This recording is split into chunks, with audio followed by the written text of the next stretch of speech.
ಎಲ್ಲ ಪ್ರೀತಿಯ ವಿದ್ಯಾರ್ಥಿಗಳಿಗೆ ಮತ್ತೊಮ್ಮೆ ಸ್ವಾಗತ. ನಾನು ನಿಮ್ಮ ಪ್ರೀತಿಯ ದರ್ಶನ್ ಮತ್ತೊಮ್ಮೆ ನಿಮ್ಮ ಜೊತೆಗೆ ನ್ಯೂಸ್ ಅನಾಲಿಸಿಸ್ ನೊಂದಿಗೆ ಬಂದಿದ್ದೇನೆ. ಈ ವಾರ ನಾವು 12ನೇ ತಾರೀಕು ಫೆಬ್ರವರಿ ತನಕ ಬಂದಂತಹ ಅಪ್ ಟು 12th ಫೆಬ್ರವರಿ ತನಕ ಬಂದಂತಹ ಮುಖ್ಯ ವಿಚಾರಗಳನ್ನ ನಾನು ನಿಮ್ಮೊಂದಿಗೆ ವಿಶ್ಲೇಷಿಸ್ತೇನೆ. ಈ ವಿಶ್ಲೇಷಣೆಗೂ ಮುಂಚೆ ನೀವೇನಾದ್ರೂ ಪ್ರಥಮ ಸಂಚಿಕೆಯನ್ನು ನೋಡಿಲ್ಲ ಅಂತಂದ್ರೆ ಅದನ್ನ ಯೂಟ್ಯೂಬ್ ಚಾನೆಲ್ ಹೋಗಿ ನೀವು ಮತ್ತೊಮ್ಮೆ ನೋಡಬಹುದು. ಮೊದಲನೇ ಸುದ್ದಿ, denying women the right over their bodies. ಇಲ್ಲಿ ನಮಗೆ ಮುಖ್ಯವಾಗಿ ಕಾಣಿಸ್ತಕ್ಕಂಥದ್ದು ಏನು ಅಂತಂದ್ರೆ ಮಹಿಳೆ ಮತ್ತೆ ಅವರಿಗೆ ಸಂಬಂಧಪಟ್ಟಂತಹ ಹಕ್ಕುಗಳು, ಅದ್ರ ಜೊತೆಗೆ ದೇರ್ ಬಾಡೀಸ್ ಅಂತ ಇದೆ. ಓವರ್ ದೇರ್ ಬಾಡೀಸ್ ಅಂತಂದ್ರೆ ಒಬ್ಬ ಮಹಿಳೆಗೆ ಆಕೆಯ ದೇಹದ ಬಗ್ಗೆ ಅಥವಾ ಆಕೆಯ ಬಾಡಿ ಬಗ್ಗೆ ಯಾವ್ದಾದ್ರು ಹಕ್ಕುಗಳಿದೆಯಾ, ಹಕ್ಕುಗಳನ್ನ ನಾವು ಡಿನೈ ಮಾಡ್ತಾ ಇದ್ದೇವೆ. ಸೊ ಹೇಗೆ ಅಂತ ಅವರು ಕೂಡ ಹೇಳ್ತಾರೆ. ಸ್ಟೇಟ್ ಅಥವಾ neither the state not doctors have any right to deny a women a state of abortion. ಇಲ್ಲಿ ಇನ್ನೊಂದು ಪದ ನಾವು ನೋಡ್ತೇವೆ. ಇಲ್ಲಿ ಮಹಿಳೆ ಬಗ್ಗೆ ನೋಡಿದ್ವಿ, ಇಲ್ಲಿ ರೈಟ್ ಬಗ್ಗೆ ತಿಳ್ಕೊಂಡಿದ್ವಿ, ಇಲ್ಲಿ ಬಾಡೀಸ್ ಅಂತ ಬಂದಿತ್ತು.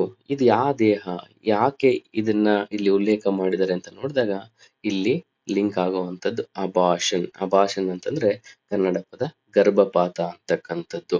ಅಂತಂದ್ರೆ ಗರ್ಭಪಾತವನ್ನ ನಾನು ಯಾವಾಗ ಮಾಡಿಸ್ಕೊಳ್ಬೇಕು ಅಂತಕ್ಕಂಥದ್ದು ನಾನ್ ಡಿಸೈಡ್ ಮಾಡ್ತೀನೋ ಅಥವಾ ಒಂದು ರಾಜ್ಯ ಅಥವಾ ಡಾಕ್ಟರ್ಸ್ಗಳು ನಿರ್ಧರಿಸ್ಬೇಕಾ ಅಂತಕ್ಕಂಥದ್ರ ಬಗ್ಗೆ ಚರ್ಚೆ ಆಗುತ್ತೆ. ಈ ಚರ್ಚೆ ಯಾಕೆ ಮುನ್ನೆಲೆಗೆ ಬಂತು ಅಂತ ನಾವು ನೋಡೋದಿದ್ರೆ, ಇತ್ತೀಚೆಗೆ ಅರ್ಜೆಂಟೈನಾ ಅಂತಕ್ಕಂಥ ಒಂದು ದೇಶ, ಅರ್ಜೆಂಟೈನಾ ಎಲ್ಲಿ ಬರುತ್ತೆ, ಸೌತ್ ಅಮೇರಿಕಾ ಅಂತ. ಬ್ರೆಜಿಲ್ ಕೇಳಿದಿರಲ್ಲ, ಸೊ ಬ್ರೆಜಿಲ್ ಇದೆ, ಬ್ರೆಜಿಲ್ ಕೆಳಗಡೆ ನಮಗೆ ಸಿಗ್ತಕ್ಕಂಥದ್ದು ಅರ್ಜೆಂಟೈನು. ಮ್ಯಾಪ್ ಗೊತ್ತಿರಬೇಕು. ಇಲ್ಲಿ ಯಾವ್ದಾದ್ರು ಒಂದು ದೇಶದ ಬಗ್ಗೆ ನಾವು ಉಲ್ಲೇಖ ಮಾಡಿದೀವಿ ಅಂತಂದ್ರೆ ತಕ್ಷಣಕ್ಕೆ ನೀವು ಅರ್ಜೆಂಟೈನಾ ಎಲ್ಲಿ ಬರುತ್ತೆ, ಅರ್ಜೆಂಟೈನಾದಲ್ಲಿ ಇಂಪಾರ್ಟೆಂಟ್ ಆದಂತಹ ಸಿಟೀಸ್ಗಳೇನು ಅನ್ನೋದ್ರ ಬಗ್ಗೆ ನೀವು ತಿಳ್ಕೊಳ್ಬೇಕಾಗುತ್ತೆ. ಅರ್ಜೆಂಟೈನಾದಲ್ಲಿ ಅಪ್ ಟು 14th ವೀಕ್ 14 ವಾರಗಳ ತನಕ ಒಂದು ಅಬಾರ್ಷನ್ಸ್ ಮಾಡ್ಕೊಳ್ಳೋದನ್ನ ಕಾನೂನಿನ ಪ್ರಕಾರ ಅವರಿಗೆ ಅವಕಾಶಗಳನ್ನ ಮಾಡಿಕೊಡ್ತು. ಆ ಕಾರಣದಿಂದ ಏನಾಯ್ತು, ನಮಗೆ ಇನ್ನೊಂದು ನ್ಯೂಸ್ ಮುನ್ನೆಲೆಗೆ ಬರುತ್ತೆ. ಯಾಕೆ ಈ ನ್ಯೂಸ್ ಬಂತು ಅಂದ್ರೆ, ಭಾರತದಲ್ಲಿ ಇದಕ್ಕೆ ಸರಿಯಾದಂತಹ ಯಾವ್ದಾದ್ರು ಕಾನೂನುಗಳಿದೆಯಾ ಅಂತ ಹೇಳಿ ನೋಡೋದಕ್ಕೆ ಹೋದ್ರೆ ನಮ್ಮಲ್ಲಿ ಮೆಡಿಕಲ್ ಟರ್ಮಿನೇಷನ್ ಆಫ್ ಪ್ರೆಗ್ನೆನ್ಸಿ ಅಂತಂದ್ರೆ ವೈದ್ಯಕೀಯ ಕಾರಣಗಳಿಂದ ಗರ್ಭಪಾತವನ್ನ ತೆಗೆದು ಹಾಕೋದಕ್ಕೆ ಒಂದು ಕಾನೂನನ್ನ ಕೂಡ ಇದೆ. ಅದು MTP ಆಕ್ಟ್ ಆಫ್ 1971 ಅಂತ ಹೇಳ್ತಾರೆ. ಅದನ್ನ ನಮ್ಮ ಪಾರ್ಲಿಮೆಂಟ್ ನಲ್ಲಿ ಒಂದು ಬಿಲ್ ಇದೆ. ಏನಂತಂದ್ರೆ medical termination of pregnancy, MTP act 1971 ಇದೆಯಲ್ಲ, 1971 2020 ನಲ್ಲಿ ಒಂದು ಬಿಲ್ ಅನ್ನ, ಒಂದು ಮಸೂದೆಯನ್ನ ಅಂದ್ರೆ ತಿದ್ದುಪಡಿ ತರೋದಕ್ಕೆ ಒಂದು ಮಸೂದೆಯನ್ನ ಪ್ರೆಸೆಂಟ್ ಮಾಡ್ತಾರೆ. ಸೊ ಹಾಗಾಗಿ ಇದು ನಮ್ಗೆ ಮುಖ್ಯವಾದಂತಹ ವಿಚಾರ ಆಗುತ್ತೆ. ಸೊ ಇಲ್ಲೋ ಒಂದು ಅರ್ಜೆಂಟೈನಾದಲ್ಲಿ ಅಬಾರ್ಷನ್ಸ್ ಬಗ್ಗೆ ಒಂದು ಕಾನೂನನ್ನ ತೆಗೆದುಕೊಂಡು ಬಂದ್ರೆ, ಸೊ ಅವಾಗ ನಾವು ಅದನ್ನ ಎಲ್ಲಿ ಲಿಂಕ್ ಮಾಡ್ಬೇಕಾಗುತ್ತೆ ಅಂತಂದ್ರೆ, ಭಾರತದಲ್ಲಿ ಆ ತರದ ಯಾವ್ದಾದ್ರು ಕಾನೂನುಗಳಿದೆಯಾ ಅಂತ ನೋಡಿದಾಗ ಆ ಕಾನೂನುಗಳು ಆಲ್ರೆಡಿ ಇದೆ. MTP act 1971. ಅದಕ್ಕೆ ಇತ್ತೀಚೆಗೆ ತಿದ್ದುಪಡಿ ಮಾಡುವಂತಹ ಪ್ರಯತ್ನವಾಗಿ ಒಂದು ಮಸೂದೆಯನ್ನ ತೆಗೆದುಕೊಂಡು ಬಂದಿದ್ದಾರೆ. ಸೊ ಹಾಗಾಗಿ MTP ಏನು ಅಮೆಂಡ್ಮೆಂಟ್ ಇದೆಯಲ್ಲ, ಬಿಲ್ಲು 2020, ಅದನ್ನ ನಾವು ನೋಡ್ಬೇಕಾಗುತ್ತೆ. ಅದರಲ್ಲಿ ಯಾವ ಯಾವ ಅಂಶಗಳನ್ನ ಸೇರಿಸ್ಕೊಂಡಿದ್ದಾರೆ, ಅದು ಇವತ್ತಿಗೆ ಸಮಂಜಸವಾಗಿದೆಯಾ ಅಥವಾ ಏನು ಬದಲಾವಣೆಗಳು ಬೇಕಾಗುತ್ತೆ ಅನ್ನೋದ್ರ ಕೂಡ ಚರ್ಚೆ ಮಾಡೋಣ. MTP act first of all ಯಾಕೆ ಬಂತು ಅಂದ್ರೆ, ಗರ್ಭಪಾತವನ್ನ ನೀವು ಯಾರಾದ್ರೂ ಕನ್ನಡ ನಾವೆಲ್ನ ಓದಿದ್ರೆ ಅಥವಾ ಕಾನೂರು ಸುಬ್ಬಮ್ಮನ ಕಾನೂರು ಹೆಗ್ಗಡತಿ ಅಂತ, ಸುಬ್ಬಮ್ಮನ ಹೆಗ್ಗಡತಿ ಅಂತ ಕರೀತಾರೆ, ಒಂದು ನಾವೆಲ್ ಇದೆ ಕುವೆಂಪು ಅವ್ರದ್ದು. ಆ ನಾವೆಲ್ನ ಓದಿದಾಗ ನಿಮಗೆ ಗೊತ್ತಾಗುತ್ತೆ, ಅಲ್ಲಿ ತಾರಾ ಅವರು ಹೆಗ್ಗಡತಿ ಪಾತ್ರ, ಸುಬ್ಬಮ್ಮ ಹೆಗ್ಗಡತಿ ಅಂತ ಹೇಳಿ ಒಂದು ಪಾತ್ರವನ್ನ ಮಾಡಿರ್ತಾರೆ. ಅವ್ರು ಯಾವ್ದೋ ಒಂದು ಕಾರಣಕ್ಕೆ ಯಾವ್ದೋ ಒಂದು ಅನೈತಿಕ ಸಂಬಂಧ ಹೊಂದಿರ್ತಾರೆ. ಆ ಸಂಬಂಧ ಹೊಂದಿದ ಸಂದರ್ಭದಲ್ಲಿ ಆಕೆ ಗರ್ಭವನ್ನು ಧರಿಸ್ತಾಳೆ. ಆ ಗರ್ಭವನ್ನು ಧರಿಸಿದ ಸಂದರ್ಭದಲ್ಲಿ ಅದನ್ನ ಅಬಾರ್ಷನ್ ಮಾಡುವಂತಹ ಪ್ರಯತ್ನವಾಗಿ ಬಹಳಷ್ಟು ಕಷ್ಟಪಡ್ತಾಳೆ. ಎಲ್ಲೋ ಲೋಕಲ್ ಮೆಡಿಸಿನ್ ಆಗಿರ್ಬೋದು, ಬೇರೆ ಬೇರೆ ನಾಟಿ ವೈದ್ಯಗಳನ್ನ ತೆಗೆದುಕೊಳ್ತಾಳೆ. ಸರಿಯಾದಂತಹ ಅಬಾರ್ಷನ್ ಆಗದಲೆ ಆಕೆ ಕೊನೆಗೆ ಹಸು ನೀಗ್ತಾಳೆ, ಅಂದ್ರೆ ತೀರ್ಕೊಂಡು ಹೋಗ್ತಾಳೆ. ಅಂದ್ರೆ ಇಲ್ಲಿ ಒಂದು ಅಬಾರ್ಷನ್ ಒಂದು ಪ್ರಕ್ರಿಯೆ. ಆಕೆಗೆ ಬೇಕಾಗಿರ್ಲಿಲ್ಲ ಮಗು, ಆಕೆಗೆ ಬೇಕಾಗಿರ್ತಕ್ಕಂಥದ್ದು ಬೇರೆ ಇನ್ನೇನೋ, ಅಲ್ಲಿ ಮಗುವಿನ ಅವಶ್ಯಕತೆ ಇರ್ಲಿಲ್ಲ. ಅಂತ ಸಂದರ್ಭದಲ್ಲಿ ಆಕೆಗೆ ಸರಿಯಾದಂತ ವೈದ್ಯಕೀಯ ವ್ಯವಸ್ಥೆ ಅಥವಾ ಒಂದು ಸಾಮಾಜಿಕವಾಗಿ ಏನಾದ್ರು ಒಂದು ಅವಳಿಗೆ ಅವಕಾಶ ಸಿಕ್ಕಿದ್ರೆ ಆಕೆಯ ಜೀವನವನ್ನ ಉಳಿಸ್ಕೊಳ್ಳುವಂತಹ ಸಾಧ್ಯತೆಗಳು ಇರ್ತಿತ್ತು. ಬಟ್ ಇಲ್ಲೇನಾಗಿದೆ, ಯಾಕೆ ಎಕ್ಸಾಂಪಲ್ ಹೇಳ್ದೆ ಅಂತಂದ್ರೆ, ಸೊ ಅಬಾರ್ಷನ್ ಅಂತಕ್ಕಂಥದ್ರಿಂದ ಸರಿಯಾಗಿ ಅಬಾರ್ಷನ್ ಆಗಿಲ್ಲ ಅಂತ ಅಂದ್ರೆ ಇಲ್ಲಿಗಲ್ ರೂಟ್ಸ್ ನ ಬಳಸಿದ್ರೆ ತಾಯಿ ಆರೋಗ್ಯಕ್ಕೆ ಅವರು ಮೃತಪಡುವಂತಹ ಸಾಧ್ಯತೆಗಳು ಕೂಡ ಹೆಚ್ಚಿರುತ್ತೆ.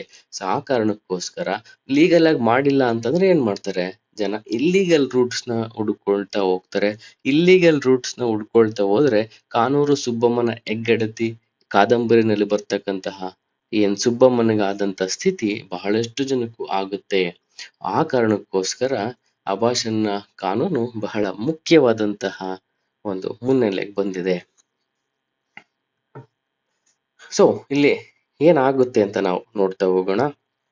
MTP ಆಕ್ಟ್ ಏನ್ ಹೇಳುತ್ತೆ ಅಂತಂದ್ರೆ, terminated up to 20 weeks of pregnancy and requires second doctor's approval. ಇಲ್ಲಿ ನೋಡಿ, 20 ವಾರಗಳ ನಂತರ ಏನಾದ್ರೂ ನಮಗೆ ಅಥವಾ ಬಿಯಾಂಡ್ 12 weeks ಅಂತ ಒಂದಿದೆ, 12 weeks ತನಕ ಯಾರ್ ಡಾಕ್ಟರ್ಸ್ ಒಪಿನಿಯನ್ ತೆಗೆದುಕೊಳ್ಳೋ ಅವಶ್ಯಕತೆ ಇರೋದಿಲ್ಲ. 12 weeks ತನಕ ನೇರವಾಗಿ ಅಬಾರ್ಷನ್ ಮಾಡ್ಕೊಳ್ಳೋದಕ್ಕೆ ಅವಕಾಶ ಇದೆ.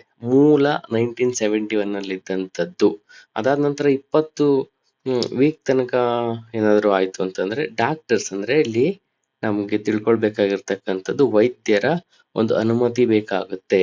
ವೈದ್ಯರ ಅನುಮತಿ ಇದ್ರೆ ಮಾತ್ರ ನಾವೇನ್ ಮಾಡ್ಕೊಳ್ಳೋದಕ್ಕಾಗುತ್ತೆ, ಅಬಾರ್ಷನ್ ಮಾಡೋದಕ್ಕೆ ಅವಕಾಶವನ್ನ ಕಲ್ಪಿಸ್ಕೊಡುತ್ತೆ. ಅದು ಯಾವಾಗ, ಈ ಎಲ್ಲ ಸಂದರ್ಭದಲ್ಲಿ ಅಕಸ್ಮಾತ್ ನಾಳೆ ಮಗು ಬೇಡ ಅಂತಂದ್ರೆ ತಾಯಿ ಹೋಗಿ ಅಬಾರ್ಷನ್ ಮಾಡಿಸ್ಕೊಳ್ಳೋದಕ್ಕೆ ಅವಶ್ಯಕತೆ ಇದೆಯಾ, ಅಥವಾ ನನ್ನ ಗಂಡನ ಜೊತೆ ಸರಿಯಾದಂತಹ ಒಂದು ಬದುಕನ್ನ ಕಟ್ಕೊಳ್ಳೋದಕ್ಕೆ ಆಗ್ತಾ ಇಲ್ಲ, ಆ ಸಂದರ್ಭದಲ್ಲಿ ನಾನು ಅಬಾರ್ಷನ್ ಮಾಡಿಸ್ಕೊಳ್ಳೋದಕ್ಕೆ ಅವಕಾಶ ಇದೆಯಾ? ಇಲ್ಲ.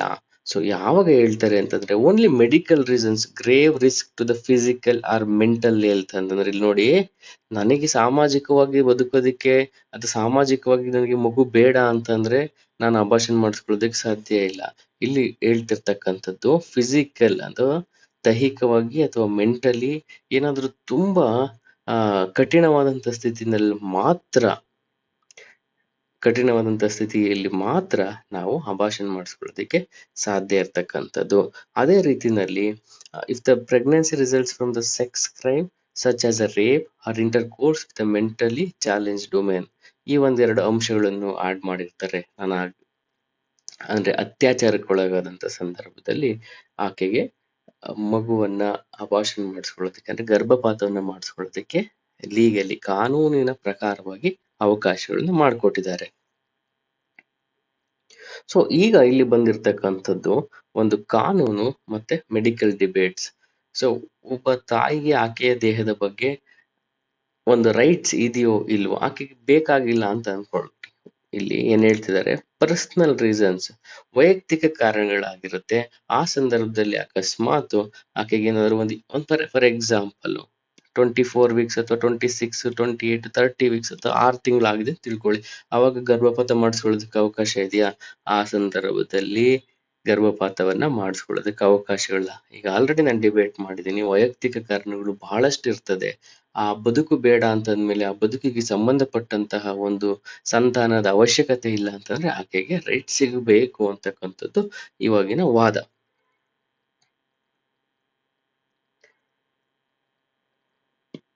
ಸೊ ಇಲ್ಲಿ ಮುಖ್ಯವಾಗಿ ನೋಡ್ಬೇಕಾಗಿರ್ತಕ್ಕಂಥದ್ದು, ಯಾವುದೋ ಒಂದು ಪ್ರಕರಣದಲ್ಲಿ ಏನಾಗಿದೆ ಅಂತಂದ್ರೆ, state government had argued that there were no grounds for an abortion since the pregnancy was the outcome of the voluntary act. She was very much aware of the consequence and the court agreed. ಒಂದು court ಯಾವ ರೀತಿಯಾದಂತಹ ಒಂದು ತೀರ್ಪನ್ನ ನೀಡುತ್ತೆ ಅಂತಂದ್ರೆ, ಒಂದು ಸಂಬಂಧ ಏರ್ಪಡೋ ಸಂದರ್ಭದಲ್ಲಿ ಇಬ್ಬರಿಗೂ ಒಪ್ಪಿಗೆ ಇರ್ತದೆ, ಅದರಿಂದ ಆಗುವಂತ ಘಟನಾವಳಿಗಳು ಗೊತ್ತಿರುತ್ತೆ. ಸೊ ಹಾಗಾಗಿ ಅಬಾರ್ಷನ್ ಅವಶ್ಯಕತೆ ಇಲ್ಲ ಅಂತ. ಬಟ್ ಆ ಸಂದರ್ಭದಲ್ಲಿ ಓಕೆ, ಮನಸ್ಸು ಆಗಿತ್ತು, ಬಟ್ ಈಗ ಬೇಕಾಗಿಲ್ಲ ಅಂತಂದ್ರೆ ಅದಕ್ಕೆ ಉತ್ತರನ ಕೋರ್ಟ್ ನೀಡೋದಿಲ್ಲ. ಸೊ ಇಂಥ ಸಂದರ್ಭದಲ್ಲಿ ನಾನು ಹೇಳ್ದ ರೀತಿನಲ್ಲಿ ಕಾನೂರು ಸುಬ್ಬಮ್ಮನ ಹೆಗ್ಗಡತಿ ಕಾದಂಬರಿನಲ್ಲಿ ಬರೋ ರೀತಿನಲ್ಲಿ ಅನ್ಸೇಫ್ ಅಬಾರ್ಷನ್ಸ್ಗೆ ಹೋಗ್ತಾರೆ. ಇದರಿಂದ ಏನಾಗುತ್ತೆ, largest cause of maternal deaths ಅಂತಂದ್ರೆ ಪಾತ ಮಾಡೋ ಸಂದರ್ಭದಲ್ಲಿ ಅಥವಾ ಮಗುವನ್ನ ಹೆರಿಗೆ ಸಂದರ್ಭದಲ್ಲಿ ಸಾವು ನೋವುಗಳು ಉಂಟಾಗುವಂಥದ್ದಕ್ಕೇನೆ ನಾವೇನಂತ ಕರಿತೀವಿ ಮೆಟರ್ನಲ್ ಡೆತ್. ಅದ್ರ ಬಗ್ಗೆ ನೆಕ್ಸ್ಟ್ ಸವಿವರವಾಗಿ ನಾನು ಹೇಳ್ತಾ ಹೋಗ್ತೇನೆ.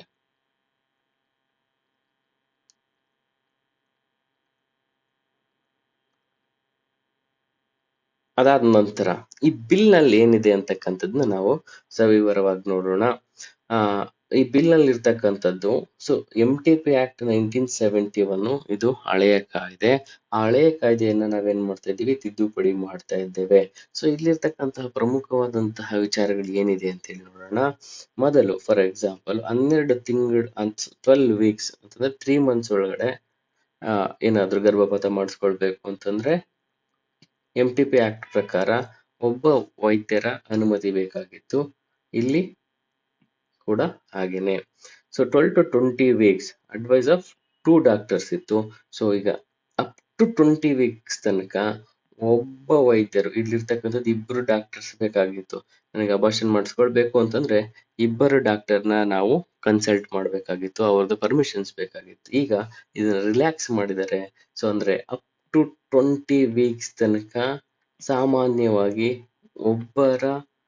ಒಂದು ಡಾಕ್ಟರ್ನ ಅನುಮತಿಯ ಆಧಾರದ ಮೇಲೆ ಅಬಾರ್ಷನ್ ಮಾಡಿಸ್ಕೊಳ್ಳೋದಕ್ಕೆ ಸಾಧ್ಯ ಇದೆ. ಅದಾದ ನಂತರ 20 weeks ಮೀರ್ತು ಅಂತಂದ್ರೆ 20 weeks ಮೀರಿದ ನಂತರ 20 to 24 weeks ಹಳೆ ಕಾಯ್ದೆನಲ್ಲಿ ಏನಿತ್ತು ಅಂತಂದ್ರೆ 20 ವಾರ ಮೀರಿದರೆ ಅವರಿಗೆ ಅಬಾರ್ಷನ್ ಮಾಡಿಸ್ಕೊಳ್ಳೋದಕ್ಕೆ ಅವಕಾಶ ಇರಲಿಲ್ಲ. ಇಲ್ಲಿ ಹೊಸದಾಗಿ MTP ಆಕ್ಟ್ ನಲ್ಲಿ ಏನ್ ಮಾಡಿದ್ದಾರೆ ಅಂದ್ರೆ ಅಪ್ ಟು 24 weeks 20 weeks ಆದ ನಂತರ ಇಲ್ಲಿ ಮಾಡೋದಕ್ಕೆ ಅವಕಾಶ ಇಲ್ಲ. ಇಲ್ಲಿ up to 24 weeks 2 doctors for some categories of pregnant women 24 weeks ತನಕನು ಅಲೋ ಮಾಡಿದ್ದಾರೆ. ಮೋರ್ ದೆನ್ 24 weeks ಇಲ್ಲಿ ಅವಕಾಶಗಳಿರ್ಲಿಲ್ಲ. ಇಲ್ಲಿ medical board in case of substantial foetal abnormality, ಅಕಸ್ಮಾತ್ ಏನಾದ್ರೂ ಮಗುವಿನ ಬೆಳವಣಿಗೆ ಸರಿ ಇಲ್ಲ, ಅದು ತಾಯಿಗೆ ತೊಂದರೆ ನೀಡುತ್ತೆ ಅಂದ್ರೆ ಆ ಸಂದರ್ಭದಲ್ಲೂ ಕೂಡ ಮೋರ್ ದೆನ್ 24 weeks ಆದ್ರೂ ಕೂಡ ಮಾಡಿಸ್ಕೊಳ್ಳೋದಿಕ್ಕೆ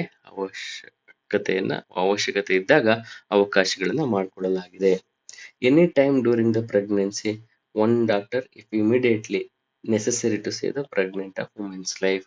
ಇದು ಹಳೆ ಕಾಯ್ದೆನಲ್ಲೂ ಇತ್ತು ಕೂಡ ಈ ಕಾಯ್ದೆನಲ್ಲೂ ಇದೆ. ಇನ್ ಕೇಸು ತಾಯಿಯ ಒಂದು ಜೀವವನ್ನ ಕಾಪಾಡೋದಕ್ಕೆ ಅಬಾರ್ಷನ್ ಮಾಡಿಸ್ಕೊಳ್ಳೋದಕ್ಕೆ ಅವಕಾಶಗಳನ್ನ ಮಾಡಿಕೊಡಲಾಗಿದೆ.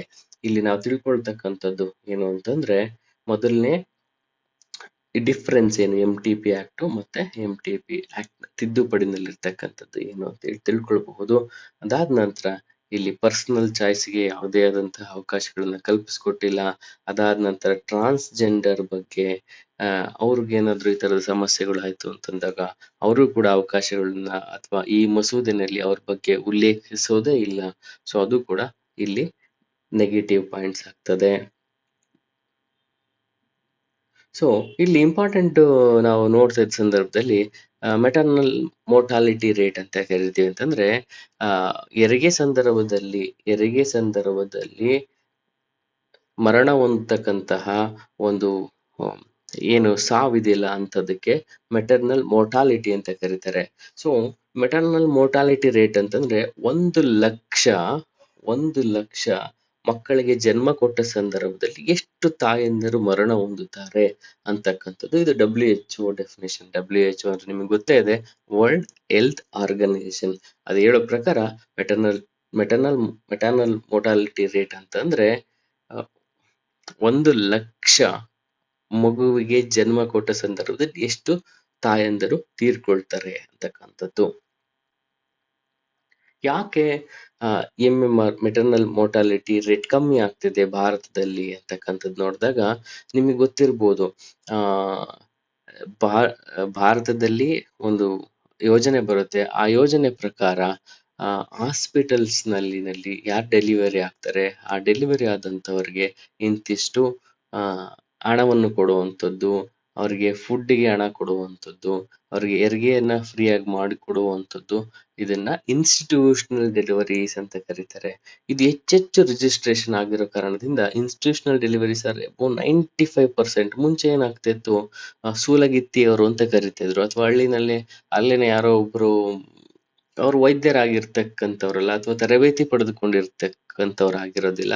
ಅಂಥವ್ರು ಹೆರಿಗೆಯನ್ನ ಮಾಡಿಸ್ತಕ್ಕಂಥ ಸಂದರ್ಭಗಳು ಹೆಚ್ಚಿರ್ತಿತ್ತು. ಹಾಗಾಗಿ ತಾಯಿಯವರು ಅಂದ್ರೆ ತಾಯಂದಿರು ಮರಣ ಹೊಂದುವಂತಹ ರೇಟ್ಸ್ ಜಾಸ್ತಿ ಆಗ ಇರ್ತಿತ್ತು.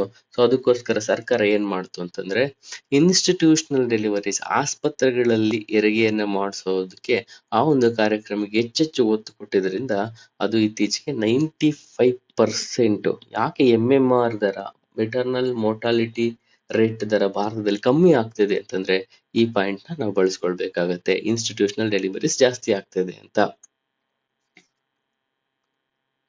ಇಲ್ಲಿ ನೋಡಬಹುದು ಮೆಟರ್ನಲ್ ಮೋರ್ಟಾಲಿಟಿ ಇದು ಯಾವುದೋ ಒಂದು ರಾಜ್ಯದ ನಾವು ಎಕ್ಸಾಂಪಲ್ ತೆಗೆದುಕೊಂಡಿದೀವಿ. ಮೆಟರ್ನಿಟಿ ಮೋರ್ಟಾಲಿಟಿ ರೇಟ್ ಅಂತಂದ್ರೆ ಇಲ್ಲಿ ತೆಲಂಗಾಣದ ಒಂದು ಎಕ್ಸಾಂಪಲ್ ತೆಗೆದುಕೊಂಡಿದೀವಿ. ಇಲ್ಲಿ ಕಮ್ಮಿ ಆಗಿದೆ. ಅದಕ್ಕೆ ಕಾರಣಗಳೇನು? ನೀವು ಉತ್ತರ ಬರೆಯೋದಕ್ಕೆ ನಿಮಗೆ ಈಗ ಸಾಕಷ್ಟು ಫಾಡರ್ ಸಿಗ್ತಿದೆ ಅಂತ ಅನ್ಕೊಳ್ತಾ ಇದ್ದೀನಿ. ಸೊ ಕಾರಣ ಇದು ಒಂದು ಮೊದಲನೇ ಕಾರಣ. ಅದ್ರ ಜೊತೆಗೆ ಇನ್ಯಾವ್ಯಾವ ಕಾರಣ ಅಂತಂದ್ರೆ ನಾವು ಹೇಳ್ಬಹುದು ಅವರಿಗೆ ಪೌಷ್ಟಿಕವಾದಂತಹ ಆಹಾರವನ್ನ ಕೊಡುವಂತಹ ಒಂದು ಯೋಜನೆ ಇದೆ. ಅದ್ರ ಜೊತೆಗೆ ಸ್ವಚ್ಛ ಭಾರತ ಅಡಿನಲ್ಲಿ ಅವರಿಗೆ ಶೌಚಾಲಯಗಳನ್ನ ಕಟ್ಕೊಡಲಾಗಿದೆ. ಶೌಚಾಲಯಗಳನ್ನ ಕೊಟ್ರೆ ಏನಾಗುತ್ತೆ, ಅವರು ಒಬ್ಬ ಮಹಿಳೆ ಪ್ರೆಗ್ನೆನ್ಸಿ ಸಮಯದಲ್ಲಿ ಬಹಳಷ್ಟು ದೂರಕ್ಕೆ ಹೋಗಿ ಹೋಗುವಂತ ಅವಶ್ಯಕತೆ ಇರೋದಿಲ್ಲ. ಹಾಗಾಗಿ ಎಲ್ಲ ಒಂದ್ ಕಡೆ ಹೈಜೀನ್ ಜಾಸ್ತಿ ಆಗ್ತಾ ಇರುತ್ತೆ. ಆಮೇಲೆ ಅದ್ರ ಜೊತೆಗೆ ಉಜ್ವಲ ಅಂತ ಸ್ಕೀಮ್ ನಡಿನಲ್ಲಿ LPG ಸಿಲಿಂಡರ್ಸ್ ಕೊಟ್ಟಿದೆ. ಎಲ್ಲ ಒಂದ್ ಕಡೆ ಅವ್ರ ಆರೋಗ್ಯನೂ ಕೂಡ ಹೆಚ್ಚಾಗ್ತಾ ಇದೆ ಅನ್ನೋ ಒಂದು ಕಾರಣನ ನಾವು ಇಲ್ಲಿ ಬರೆಯೋದಕ್ಕೆ ಅವಕಾಶಗಳಿರ್ತದೆ. ಈಗ ಇನ್ನೊಂದು ಇಂಪಾರ್ಟೆಂಟ್ ಆದಂತಹ ಒಂದು ವಿಚಾರ ಬಂದಿದೆ. ಇಲ್ಲೇನು ಅಂತಂದ್ರೆ ಚೀನಾ ಬಗ್ಗೆ ಮಾತನಾಡ್ಲಾಗ್ತಿದೆ. Taking the long view with China ಅಂತಂದ್ರೆ ದೂರದೃಷ್ಟಿಯನ್ನ ನಾವು ಇಟ್ಕೊಂಡು ಚೀನಾದ ಬಗ್ಗೆ ಮಾತನಾಡೋದಕ್ಕೆ ಹೊರಟ್ರೆ ಏನಾಗಬಹುದು? ಇವತ್ತಿನ ದಿನಗಳಲ್ಲಿ ನಾವು ನೋಡ್ತಾ ಇದ್ವಿ ಚೀನಾ ಮತ್ತೆ ಭಾರತ ಎಲ್ಲೋ ಒಂದ್ ಕಡೆ ಬಾರ್ಡರ್ ಸಮಸ್ಯೆಗಳಿಂದ ಎದುರು ಬದುರು ನಿಂತ್ಕೊಂಡಿರ್ತಕ್ಕಂಥದ್ದು. ಬಟ್ ಆದ್ರೆ ಎಲ್ಲೋ ಒಂದ್ ಕಡೆ ದೂರದೃಷ್ಟಿಯಿಂದ ನೋಡಿದಾಗ both Asian giants can share prosperity and be independent of each other and of the west. So ಇಲ್ಲಿ ಇಂಪಾರ್ಟೆಂಟ್ ಆಗಿರ್ತಕ್ಕಂಥದ್ದು ಭಾರತ ಮತ್ತೆ ಚೀನಾ ಪರಾವಲಂಬನೆ ಇಲ್ದಲೆ ಬದುಕುವಂಥದ್ದು. ಅದ್ರ ಜೊತೆಗೆ ವೆಸ್ಟ್ ಪಶ್ಚಿಮ ರಾಷ್ಟ್ರಗಳ ಅಂದ್ರೆ ಡೆವಲಪ್ಡ್ ಕಂಟ್ರೀಸ್ ಇಂದನೂ ಕೂಡ ನಾವು ಇಂಡಿಪೆಂಡೆಂಟ್ ಆಗಿ ಬದುಕುವಂತಹ ಒಂದು ಅವಕಾಶಗಳನ್ನ ಮಾಡ್ಕೊಳ್ಬಹುದು ಲಾಂಗರ್ ವ್ಯೂ ನಲ್ಲಿ ಅನ್ನೋದ್ರ ಕಡೆ ಅವ್ರು ಡಿಸ್ಕಷನ್ ಮಾಡ್ತಾರೆ. ನಿಮಗೆ ಗೊತ್ತೇ ಇದೆ ಮಲ್ಟಿಪೋಲರ್ ಏಷ್ಯಾ ಅಂತಂದ್ರೆ ಬಹು ಧ್ರುವೀಯ, ಕನ್ನಡದಲ್ಲಿ ಬರೆಯುವಂತಕ್ಕಂಥವ್ರಿಗೆ ಈ ಪೋಲಾರ್ ಅಂತಂದ್ರೆ ಧ್ರುವ, ಮಲ್ಟಿ ಅಂದ್ರೆ ಬಹು ಧ್ರುವೀಯ ಏಷ್ಯಾ ಅಂತಂದ್ರೆ ಏಷ್ಯಾದಲ್ಲಿ ಇಂಪಾರ್ಟೆಂಟ್ ಕಂಟ್ರೀಸ್ ಯಾವ್ದಿದೆ? ಚೀನಾ ಇದೆ, ಜಪಾನ್ ಇದೆ, ರಷ್ಯಾ ಇದೆ. ಎಲ್ಲದೂ ಕೂಡ ಇಂಪಾರ್ಟೆಂಟ್. ಕೆಲವು ಡೆವಲಪ್ಡ್ ಕಂಟ್ರೀಸ್ ಇದೆ, ಕೆಲವು ಮಿಲಿಟರಿಲಿ ಪವರ್ ಇದೆ. ಚೀನಾ ಡೆವಲಪಿಂಗ್ ಇದೆ, ಭಾರತನೂ ಕೂಡ ಡೆವಲಪಿಂಗ್ ಇದೆ. ಸೊ ಇಲ್ಲಿ ಎಲ್ಲೋ ಒಂದ್ ಕಡೆ ಯಾವ್ದೋ ಒಂದು ದೇಶದ ಮೇಲೆ ಅವಲಂಬನೆ ಆಗಿಲ್ಲ. ನಾವು ಏಷ್ಯಾ ಖಂಡಕ್ಕೆ ಬಂದ್ರೆ ಮಲ್ಟಿಪೋಲಾರ್ ಅಂದ್ರೆ ಬಹು ಧ್ರುವೀಯ ಒಂದು ವ್ಯವಸ್ಥೆ ಇರ್ತಕ್ಕಂಥದ್ದನ್ನ ನಾವು ಕಾಣಬಹುದಾಗಿದೆ ಅಂತ ಹೇಳ್ತಾ ಹೋಗ್ತಾರೆ.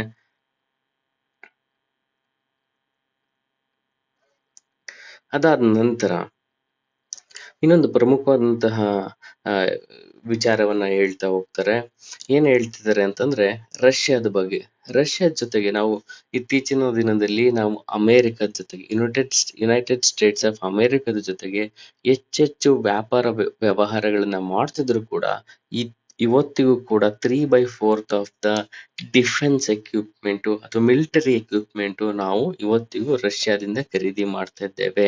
ಸೊ ಅಂತಂದ್ರೆ ಇದೆಲ್ಲ ಒಂದ್ ಕಡೆ ಮಲ್ಟಿಪೋಲರ್ ಏಷ್ಯಾದ ಮೇಲೆ ನಮ್ಮ ಇರ್ತಕ್ಕಂತಹ ಒಂದು ಡಿಪೆಂಡೆನ್ಸಿನ ಗೊತ್ತಾಗುತ್ತೆ. ಅದಾದ ನಂತರ ಇನ್ನೊಂದು ಇಂಪಾರ್ಟೆಂಟ್ ಕೀವರ್ಡ್ ಬರ್ತಾ ಇದೆ ಕ್ವಾಡ್ ಅಂತ, ಕ್ವಾಡ್ರಿಲ್ಯಾಟ್ರಲ್ ಸೆಕ್ಯೂರಿಟಿ ಡೈಲಾಗ್, ಕ್ವಾಡ್ ಅಂತ. ಸೊ ಇದನ್ನ ಈ ಅಮೆರಿಕ ನೇತೃತ್ವದಲ್ಲಿ 4 ದೇಶಗಳು, ಭಾರತ, ಕ್ವಾಡ್ ಅಂತಂದ್ರೆ ಇಂಪಾರ್ಟೆಂಟ್ ಆಗಿರ್ತಕ್ಕಂಥದ್ದು ಇಂಡಿಯಾ, ಆಸ್ಟ್ರೇಲಿಯಾ, ಅದರ ಜೊತೆಗೆ ಅಮೆರಿಕ ಮತ್ತೆ ಜಪಾನ್. ಈ 4 ದೇಶಗಳು ಒಟ್ಟಾಗಿ ಈ ಚೀನಾದೇನು ಇನ್ಫ್ಲೂಯೆನ್ಸ್ ಆಗಿದೆಯಲ್ಲ ಅದನ್ನ ತಡೆಯುವಂತಹ ಒಂದು ಬ್ಯಾಲೆನ್ಸ್ ಮಾಡುವಂತಹ ಒಂದು ಕಾರಣಕ್ಕೆ ಕ್ವಾಡ್ ಅಂತ ಒಂದು ಇಲ್ಲಿ ಸೆಕ್ಯೂರಿಟಿ ಒಂದು ಡೈಲಾಗ್ ಅನ್ನ, ಒಂದು ಒಕ್ಕೂಟವನ್ನ ಸ್ಥಾಪಿಸ್ಕೊಂಡಿದ್ದೇವೆ. ಇದ್ರ ಬಗ್ಗೆ ಮುಂದಿನ ದಿನಗಳಲ್ಲಿ ನಾವು ಇಂಟರ್ನ್ಯಾಷನಲ್ ರಿಲೇಷನ್ಶಿಪ್ ಬಂದಾಗ ಹೆಚ್ಚೆಚ್ಚು ಮಾತಾಡೋದಕ್ಕೆ ಹೋಗೋಣ. ಸೊ ಇಲ್ಲಿ ಕ್ವಾಡ್ ಇದೆ. ಅದೇ ರೀತಿನಲ್ಲಿ ನಾವು ನೋಡ್ತಾ ಹೋದಾಗ ಚೀನಾ ಏನಾಗಿದೆ ಡಿಪ್ಲೊಮ್ಯಾಟಿಕಲ್ ಚಾಲೆಂಜ್ ಅಂತ ಹೇಳಿ ಒಂದು ಹೆಡ್ಡಿಂಗ್ ನಲ್ಲಿ ಹೇಳ್ತಾ ಹೋಗ್ತಾರೆ. ಫಾರಿನ್ ಪಾಲಿಸಿನಲ್ಲಿ ಸಮಸ್ಯೆ ಏನಾಗ್ತಿದೆ ಅಂತಂದ್ರೆ BRI initiative, belt and road initiative. BRI initiative ಏನಾಗಿದೆ, ಭಾರತದ ಒಂದು ಏನು ಪಾಕಿಸ್ತಾನ ಆಕ್ಯುಪೈಡ್ ಕಾಶ್ಮೀರ್ ಅಂತ ಏನ್ ಕರಿತೀವಿ, ಈ ರೀತಿನಲ್ಲಿ ಈ BRI ಯೋಜನೆಯ ಒಂದು ಭಾಗ ಹೊರಟೋಗ್ತಾ ಇದೆ. ಸೊ ಇದೇನಾಗ್ತಿದೆ ಅಂದ್ರೆ ಎಲ್ಲೋ ಒಂದ್ ಕಡೆ ಭಾರತದ ಸಾವರ್ನಿಟಿ ಅಂತಂದ್ರೆ ಸಾರ್ವಭೌಮತ್ವಕ್ಕೆ ಎಲ್ಲೋ ಒಂದ್ ಕಡೆ ಧಕ್ಕೆ ತರ್ತಾ ಇದೆ. ಆ ಕಾರಣಕ್ಕೆ ಭಾರತ ಈ BRI ಯೋಜನೆಗೆ ಒಂದು ಒಪ್ಕೊಳ್ತಲ್ಲ. ಯಾಕೆಂತಂದ್ರೆ ನನ್ನ ಪರ್ಮಿಷನ್ ಕೇಳಿಲ್ಲ, ನನ್ನ ಅನುಮತಿ ಕೇಳ್ದಲೆ ನನ್ನ ಭೂಮಿನಲ್ಲಿ, ಅಂತಂದ್ರೆ ನನ್ನ ದೇಶ ಸಾರ್ವಭೌಮವಾದಂತ ದೇಶ, ಇಂಥ ದೇಶದಲ್ಲಿ ಗೆ ಬೇಕಾಗಿರ್ತಕ್ಕಂಥ POK ಅಥವಾ ಭಾರತದ ಒಂದು ಅವಿಭಾಜ್ಯ ಅಂಗ ಅಂತ ನಾವೇನ್ ಕರಿತೀವಿ, ಇದು ಪಾಕಿಸ್ತಾನ ಆಕ್ಯುಪೈಡ್ ಆಗಿರೋ ಕಾರಣದಿಂದ ಸೊ ನಮ್ಮ ಪರ್ಮಿಷನ್ ಇಲ್ದಲೆ ನಮ್ಮ ದೇಶದ ಭಾಗದಲ್ಲಿ BRI project, belt and road initiative project ಅದು ಹೋಗಿದೆ. ಈ ಕಾರಣಕ್ಕಾಗಿ ಇದೆಲ್ಲೋ ಒಂದ್ ಕಡೆ ಭಾರತಕ್ಕೆ ಮತ್ತೆ ಚೀನಾಕ್ಕೆ ಒಂದು ಸವಾಲಿನ ಪ್ರಶ್ನೆನೂ ಕೂಡ ಆಗಿದೆ. ಭಾರತದನ್ನ ಒಪ್ಕೊಳ್ಳುವಂತ ಸ್ಥಿತಿನಲ್ಲೂ ಕೂಡ ಇಲ್ಲ. ಸೊ ಪಿವೋಟ್ ಟು ಏಷ್ಯಾ ಅಂತಕ್ಕಂಥದ್ದು ಒಂದು ಪಾಲಿಸಿ ಬರಾಕ್ ಒಬಾಮಾ ಇದ್ದ ಸಂದರ್ಭದಲ್ಲಿ ಒಂದು ಪಾಲಿಸಿನ ತೆಗೆದುಕೊಂಡು ಬಂದಿರತಕ್ಕಂಥದ್ದು. ಪಿವೋಟ್ ಅಂದ್ರೆ ಏನಿಲ್ಲ, ಬ್ಯಾಲೆನ್ಸ್ ಮಾಡುವಂಥದ್ದು ಅಂತ. For example China, USA. So China ಇದು ಪಿವೋಟ್ ಅಂತಕ್ಕಂಥದ್ದು ಏಷ್ಯಾದಲ್ಲಿ USA ಪವರ್ನ ಅಥವಾ ವೆಸ್ಟರ್ನ್ ಕಂಟ್ರೀಸ್ ಪವರ್ಸ್ ನ ಬ್ಯಾಲೆನ್ಸ್ ಮಾಡ್ಕೊಳ್ಳುವಂಥದ್ದು, ಚೈನಾ ಇನ್ಫ್ಲೂಯೆನ್ಸ್ ನ ಕಮ್ಮಿ ಮಾಡುವಂತಹ ಒಂದು ಯೋಜನೆಯಾಗಿತ್ತು. ಇದು ಬರಾಕ್ ಒಬಾಮಾ ಜೊತೆ ಬಂದಂತಹ ಒಂದು ಯೋಜನೆ. ಅದಾದ ನಂತರ ಅದು ಟ್ರಂಪ್ ಆಡಳಿತದಲ್ಲಿ ಆ ಯೋಜನೆಯನ್ನು ತೆಗೆದುಕೊಂಡು ಮತ್ತಿನ್ನೊಂದು ಯೋಜನೆಯನ್ನು ತೆಗೆದುಕೊಂಡು ಬರ್ತಾರೆ. ಅದ್ರ ಬಗ್ಗೆ ಮಾತನಾಡ್ತೇನೆ. ಚೈನಾದ ಫೈನಾನ್ಷಿಯಲ್ ಸ್ಥಿತಿಗತಿಗೆ ಬಂದ್ರೆ ನಮಗೆ ಗೊತ್ತಿರಬಹುದು ಚೈನಾದ ಕರೆನ್ಸಿ ಯಾವುದು ಅಂತ. ನೀವು ಕಮೆಂಟ್ ಬಾಕ್ಸ್ ನಲ್ಲಿ ಬರೀಬಹುದು ಚೈನಾದ ಕರೆನ್ಸಿ ಯಾವುದು ಅಂತ. ಯಾಕೆಂತಂದ್ರೆ ಈ ಕರೆನ್ಸಿ ಬಗ್ಗೆನೇ ಒಂದ್ಸಲ ಪ್ರಶ್ನೆ ಬಂದಿರುತ್ತೆ. ಚೈನೀಸ್ ಕರೆನ್ಸಿ ರೆನ್ಬಿನೈ, ಅದಾದ ನಂತರ ಯುವಾನ್ ಅಂತಾನೂ ಕರಿತೇವೆ. ಈ ಯುವಾನ್ ಅಂತಕ್ಕಂಥ ಕರೆನ್ಸಿ ಇವಾಗ ಈ ಕರೆನ್ಸಿಯಾಗಿ ಕೂಡ ಈ ಯುವಾನ್ ಅಂತ ಹೇಳಿ ಬಂದಿದೆ, ಡಿಜಿಟಲ್ ಕರೆನ್ಸಿ ಆಗಿದೆ. ಈ ಡಿಜಿಟಲ್ ಕರೆನ್ಸಿ ಎಷ್ಟು ಪ್ರಾಮುಖ್ಯವಾದಂತ ಪಾತ್ರವನ್ನ BRI ಯೋಜನೆಯಲ್ಲಿ, ಎಲ್ಲೆಲ್ಲಿ BRI ಪ್ರಾಜೆಕ್ಟ್ ಅಥವಾ ಎಲ್ಲೆಲ್ಲಿ ಸಿಲ್ಕ್ ರೋಡ್ ನಲ್ಲಿ ಇವರು ರಸ್ತೆಗಳು ನಿರ್ಮಾಣ ಮಾಡ್ತಿದ್ದಾರೆ ಅಲ್ಲೆಲ್ಲ ವ್ಯಾಪಾರ ವಹಿವಾಟುಗಳಿಗೆ ಮುಂದಿನ ದಿನಗಳಲ್ಲಿ ಈ ಕರೆನ್ಸಿಯನ್ನು ಬಳಸುವ ಸಾಧ್ಯತೆಗಳಿದೆ. ಆಗ ಎಲ್ಲೋ ಒಂದ್ ಕಡೆ ಡಾಲರ್ನ ಒಂದು ಶಕ್ತಿ ಕಮ್ಮಿ ಆಗುವಂತ ಸಾಧ್ಯತೆಗಳು ಇರೋ ಕಾರಣದಿಂದ ಸೊ ಇದು ಫೈನಾನ್ಷಿಯಲಿ ಚೈನೀಸ್ ಕರೆನ್ಸಿ ಕೂಡ ಸ್ಟ್ರಾಂಗ್ ಆಗ್ತಾ ಹೋಗ್ತದೆ. ಇದನ್ನ ಇತ್ತೀಚೆಗೆ IMF ನ ಒಂದು ಕರೆನ್ಸಿಯಾಗಿ ಆಡ್ ಮಾಡ್ಕೊಂಡಿದ್ರು. 2016ನಲ್ಲಿ ಈ ಪ್ರಶ್ನೆ ಬಂದಿರುತ್ತೆ ಪ್ರಿಲಿಮ್ಸ್ ನಲ್ಲಿ, ಯಾವ ಕರೆನ್ಸಿಯನ್ನ ನಾವು IMF ಬಾಸ್ಕೆಟ್ ಒಳಗಡೆ ಆಡ್ ಮಾಡ್ಕೊಂಡಿರ್ತೀವಿ. ಸೊ ಹಾಗಾಗಿ ಈ ತರದೆಲ್ಲೋ ಒಂದು ಕೀವರ್ಡ್ಸ್ ಗಳು ಬಂದಾಗ ಅದನ್ನೆಲ್ಲ ಒಂದ್ ಕಡೆ ನೋಟ್ ಮಾಡ್ಕೊಳ್ಬೇಕಾಗುತ್ತೆ. ಇಲ್ಲಿ ನಾನು ಹೇಳಿದ ರೀತಿಯಲ್ಲಿ BRI countries are using the Chinese currency in the financial transactions with China. So ನಾನು ಹೇಳಿದ್ನಲ್ಲ, ಇದು ಮುಂದಿನ ದಿನಗಳಲ್ಲಿ ಎಲ್ಲೋ ಒಂದ್ ಕಡೆ ಅಮೆರಿಕಕ್ಕೆ ತನ್ನ ಡಾಲರ್ನ ಒಂದು ಶಕ್ತಿ ಕಮ್ಮಿ ಆಗುತ್ತೆ ಅಂತ ಹೇಳಿ ಅದಕ್ಕೆ ಒಂದು ಅನುಮಾನವನ್ನು ಕೂಡ ಇದೆ. ಸೊ ಹಾಗಾಗಿ ಚೈನಾವನ್ನ ಬ್ಯಾಲೆನ್ಸ್ ಮಾಡೋದಕ್ಕೆ ಆಗಿನ ಪ್ರೆಸಿಡೆಂಟ್ ಬರಾಕ್ ಒಬಾಮಾ ಅವರು ಪಿವೋಟ್ ಟು ಏಷ್ಯಾ ಅಂತ ಹೇಳಿ ಒಂದು ಯೋಜನೆಯನ್ನು ತೆಗೆದುಕೊಂಡು ಬಂದ್ರು. ಅದಾದ ನಂತರ ಟ್ರಂಪ್ ಅವರು ಕೂಡ ಏಷ್ಯಾ ರಿಅಶ್ಯೂರೆನ್ಸ್ ಇನಿಷಿಯೇಟಿವ್ ಆಕ್ಟ್ ಅಂತ ಹೇಳಿ, ಏರಿಯಾ ಅಂತ ಹೇಳಿ ಅವರು ಕೂಡ ಇನ್ನೊಂದು ಅದಕ್ಕೆ ರಿಪ್ಲೇಸ್ಮೆಂಟ್ ಆಗಿ ತೆಗೆದುಕೊಂಡು ಬರ್ತಾರೆ.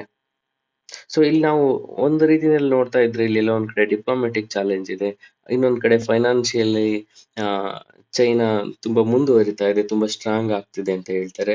ಅದ್ರ ಜೊತೆಗೆ ಕೆಲವೊಂದು ಪಾಲಿಸೀಸ್ ಇದೆ, ಏಷ್ಯಾದಲ್ಲಿ ಇರ್ತಕ್ಕಂಥ ಪಾಲಿಸೀಸ್ ನಿಮಗೆ ಗೊತ್ತಿರ್ಬೋದು. ಶಾಂಘೈ ಕೋಆಪರೇಷನ್ ಆರ್ಗನೈಸೇಷನ್ 2017ರಲ್ಲಿ 17-18ರಲ್ಲಿ ಭಾರತ ಮತ್ತೆ ಪಾಕಿಸ್ತಾನ ಕೂಡ Shanghai Cooperation SCO led by Beijing ಅದಕ್ಕೆ ಸದಸ್ಯತ್ವವನ್ನು ಪಡೆದುಕೊಳ್ತಾರೆ. ಇದನ್ನ ಸ್ಥಾಪಿಸಿರ್ತಕ್ಕಂಥ ಮುಖ್ಯ ಉದ್ದೇಶ ಏನಾಗಿರುತ್ತೆ ಅಂತಂದ್ರೆ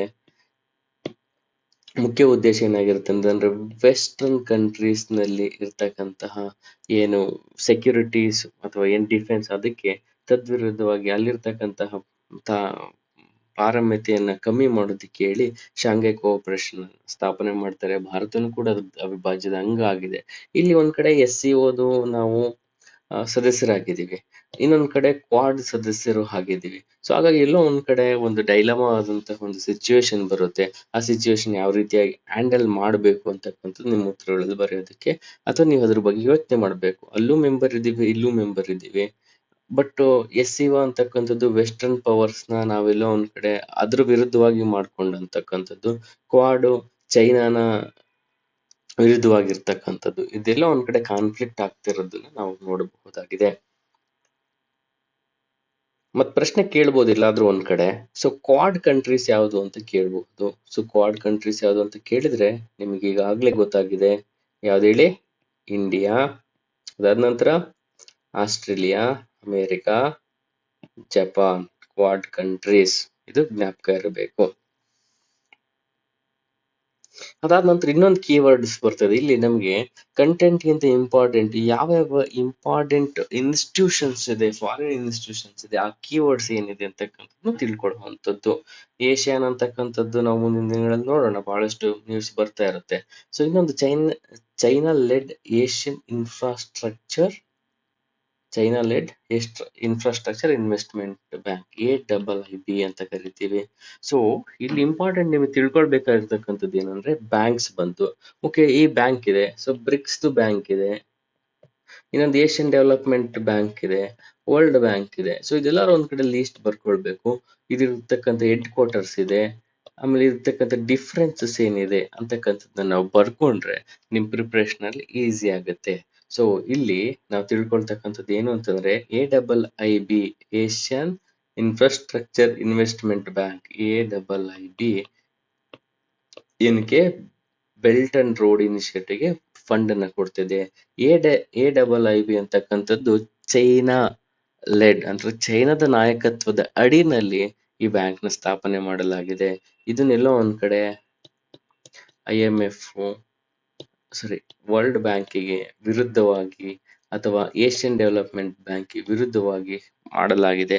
ಅದನ್ನ ಯಾಕೆ ಅಂತಂದ್ರೆ ನಾವು ಎಕನಾಮಿಕ್ಸ್ ಕ್ಲಾಸ್ ಮಾಡೋ ಸಂದರ್ಭದಲ್ಲಿ ತಿಳ್ಕೊಳ್ಳೋಣ ವಿವರವಾಗಿ. ಈಗ ಅದಷ್ಟು ಅವಶ್ಯಕತೆ ಇಲ್ಲ. ಸೊ AIIB ಯಾರಿಗೆ ಫಂಡ್ ಮಾಡ್ತಾ ಇದೆ? BRI ಯೋಜನೆಗೆ. ಏನಾದ್ರು ಪ್ರಶ್ನೆ ಕೇಳಿದ್ರೆ BRI ಯೋಜನೆಗೆ ಫಂಡ್ ಮಾಡ್ತಾ ಇರ್ತಕ್ಕಂಥದ್ದು AIIB. ಇಲ್ಲಿ ಇನ್ನೊಂದು ಏನ್ ಹೇಳ್ತಿದ್ದಾರೆ ಅಂತಂದ್ರೆ AIIBಗೆ ಬಹಳಷ್ಟು ಸುಮಾರು 100ಕ್ಕೂ ಹೆಚ್ಚು ಕಂಟ್ರಿಗಳು ಅದ್ರ ಸದಸ್ಯರಾಗ್ತಿದ್ದಾರೆ. ಹಾಗಾಗಿ ಅದ್ರದ್ದು ಪ್ರಾಮುಖ್ಯತೆ ಏನಾಗ್ತಿದೆ? ಹೆಚ್ಚಾಗ್ತಾ ಇದೆ. ಅದನ್ನ ನಾವು ತಿಳ್ಕೊಳ್ಬೇಕು.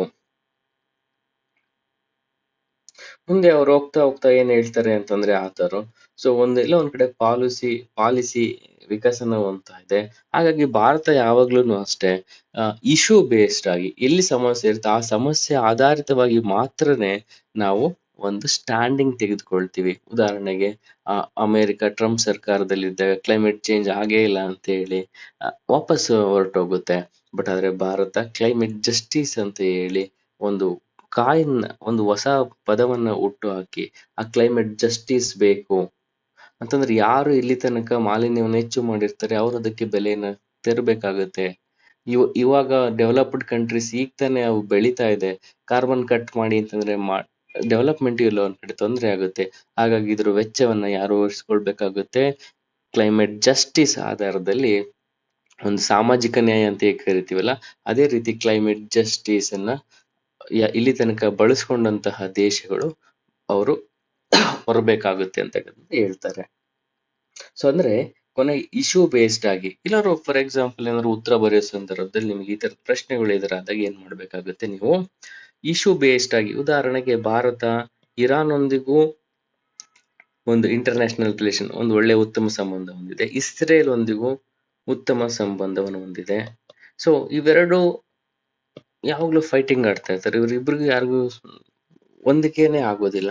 ಸೊ ಈ ಸಂದರ್ಭದಲ್ಲಿ ಭಾರತದ ಸ್ಟ್ಯಾಂಡ್ ಯಾವ ರೀತಿಯಾಗಿರ್ಬೇಕು ಅಂತ ಅಂದ್ರೆ ಉತ್ತರ ಇಷ್ಟೇನೆ, ಭಾರತದ ಸ್ಟ್ಯಾಂಡ್ ಯಾವಾಗ್ಲೂ ಇಶ್ಯೂ ಬೇಸ್ಡ್ ಆಗಿರ್ತದೆ. ಇಶ್ಯೂ ಬೇಸ್ಡ್ ಆಗಿರ್ತದೆ. ಯಾವ ಸಮಸ್ಯೆ ಇರ್ತದಲ್ಲ ಆ ವಿಷಯ ಆಧಾರಿತವಾದಂತಹ ಒಂದು ಬೆಂಬಲವನ್ನ ಇಲ್ಲಿ ತನಕ ಕೊಟ್ಕೊಂಡು ಬಂದಿದ್ದೇವೆ. ಸೊ ರಷ್ಯಾ ಮತ್ತೆ ಅಮೆರಿಕದ ನಡುವೆ ಇದ್ರೂ ಕೂಡ ನಾವು ಹಾಗೇನೆ ಬರ್ಕೊಳ್ಬಹುದು. ಪಿವೋಟ್ ಟು ಏಷ್ಯಾ ಪಾಲಿಸಿ ತಂದವರು ಯಾರು? ಒಬಾಮಾ.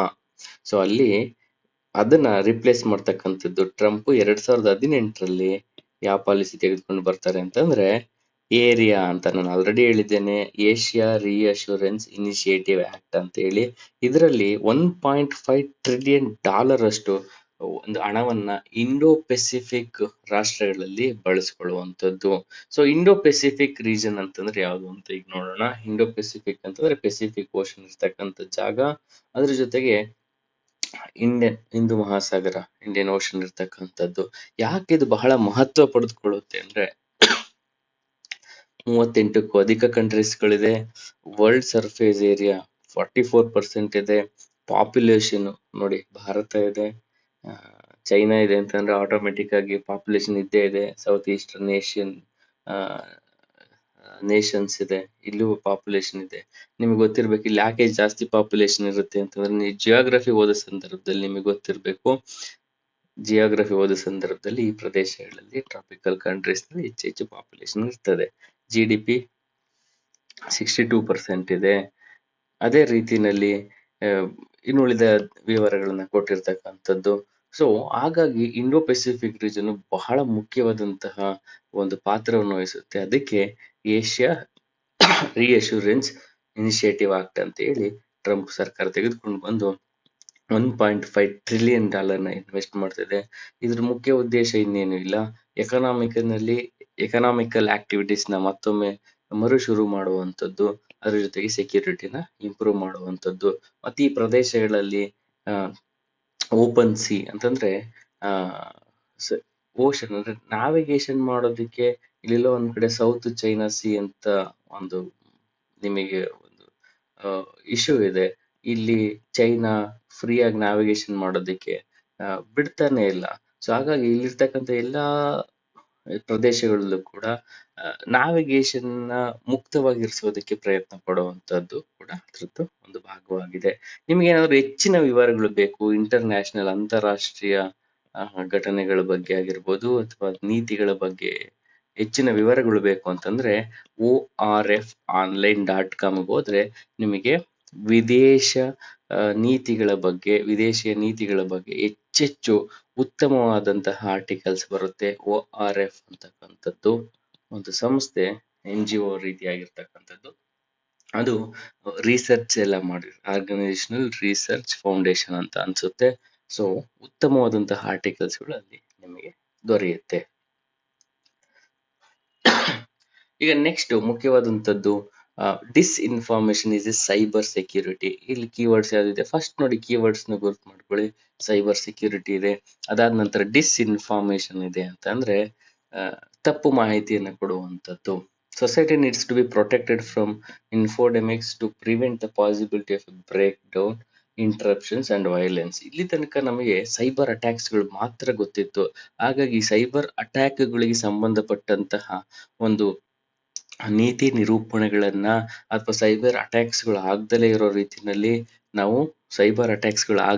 ರೀತಿನಲ್ಲಿ ತಡೆಯೋದಕ್ಕೆ ಬಹಳಷ್ಟು ಪ್ರಯತ್ನಗಳನ್ನ ಮಾಡಿದ್ದೇವೆ. ಹಾಗಿದ್ರೆ ಸೈಬರ್ ಅಟ್ಯಾಕ್ಸ್ ಯಾವುದು ಅಂತೇಳಿ ಒಮ್ಮೆ ನೋಡೋಣ. ಅದಾದ ನಂತರ ಮಿಸ್ಇನ್ಫಾರ್ಮೇಶನ್ ಬಗ್ಗೆ ಹೋಗೋಣ, ಡಿಸ್ಇನ್ಫಾರ್ಮೇಶನ್ ಬಗ್ಗೆ. ಸೊ ಪ್ರಮುಖವಾದಂತಹ ಏನ್ ಸೈಬರ್ ಅಟ್ಯಾಕ್ಸ್ ಗಳು ಅಂತ ನಾವು ನೋಡೋದಕ್ಕೆ ಹೋದ್ರೆ, ಫಿಶಿಂಗ್ ಅಂತ ಇದೆ. ಫಿಶಿಂಗ್ ಅಂದ್ರೆ ಏನು? ಮೀನ್ ಹಿಡಿಯೋದಲ್ಲ. ಫಿಶಿಂಗ್ ಅಂತಂದ್ರೆ using an attachment to an email that loads malware on to your computer. ನಿಮ್ಗೊಂದು ಮೇಲ್ ಬಂದಿರುತ್ತೆ, ಅದೆಷ್ಟೋ ಕೋಟಿ ನಿಮಗೆ ಬಂದಿದೆ, ಲಾಟ್ರಿ ಬಂದಿದೆ, ಓಪನ್ ಮಾಡಿ ಅಂತ. ನೀವು ಓಪನ್ ಮಾಡಿದ್ರೆ ಅಲ್ಲೆಲ್ಲೋ ಒಂದ್ ಕಡೆ ನಿಮಗೆ ಗೊತ್ತಿಲ್ಲದಲೇ ಇರೋ ರೀತಿಯಲ್ಲಿ ಅದೊಂದು ಸಾಫ್ಟ್ವೇರು ನಿಮ್ಮ ಕಂಪ್ಯೂಟರ್ ಒಳಗೆ, ನಿಮ್ಮ ಸಿಸ್ಟಮ್ ಒಳಗಡೆ ಅದು ಸೇರ್ಕೊಂಡ್ಬಿಡುತ್ತೆ. ಹಾಗಾಗಿ ನಿಮ್ಮಲ್ಲಿರ್ತಕ್ಕಂಥ ಎಲ್ಲ ಡೇಟಾಗಳನ್ನ ಅದು ತೆಗೆದುಕೊಳ್ಳೋದಕ್ಕೆ ಸಾಧ್ಯ ಆಗುತ್ತೆ. ಸ್ಮಿಶಿಂಗ್ ಅಂದ್ರೆ ಏನು ಅಂತ, ನಿಮಗೆ SMS ಗಳು ಬರುತ್ತೆ. ಓಕೆ, ಯಾವುದೋ ಒಂದು OTP ನ ಕಳಿಸಿ ಅಂತಕ್ಕಂಥದ್ದು, ಅಥವಾ ಬೇರೆ ರೀತಿಯಾಗಿ ಒಂದು SMS ಬರುತ್ತೆ. ಆ SMS ನ ನೀವು ನಂಬ್ಕೊಂಡು ಅವರಿಗೆ ರಿಪ್ಲೈ ಮಾಡ್ತೀರಾ. ಆಗೇನಾಗುತ್ತೆ, ನಿಮ್ಮ ಬ್ಯಾಂಕಿಂದ ದುಡ್ಡು ಕಟ್ ಆಗುವಂಥದ್ದು ಅಥವಾ ನಿಮ್ಮ ಬೇರೆ ಮಾಹಿತಿಯನ್ನ ಅವ್ರು ತೆಗೆದುಕೊಳ್ಳುವಂಥದ್ದು ಕೂಡ ಆಗುವಂಥದ್ದು.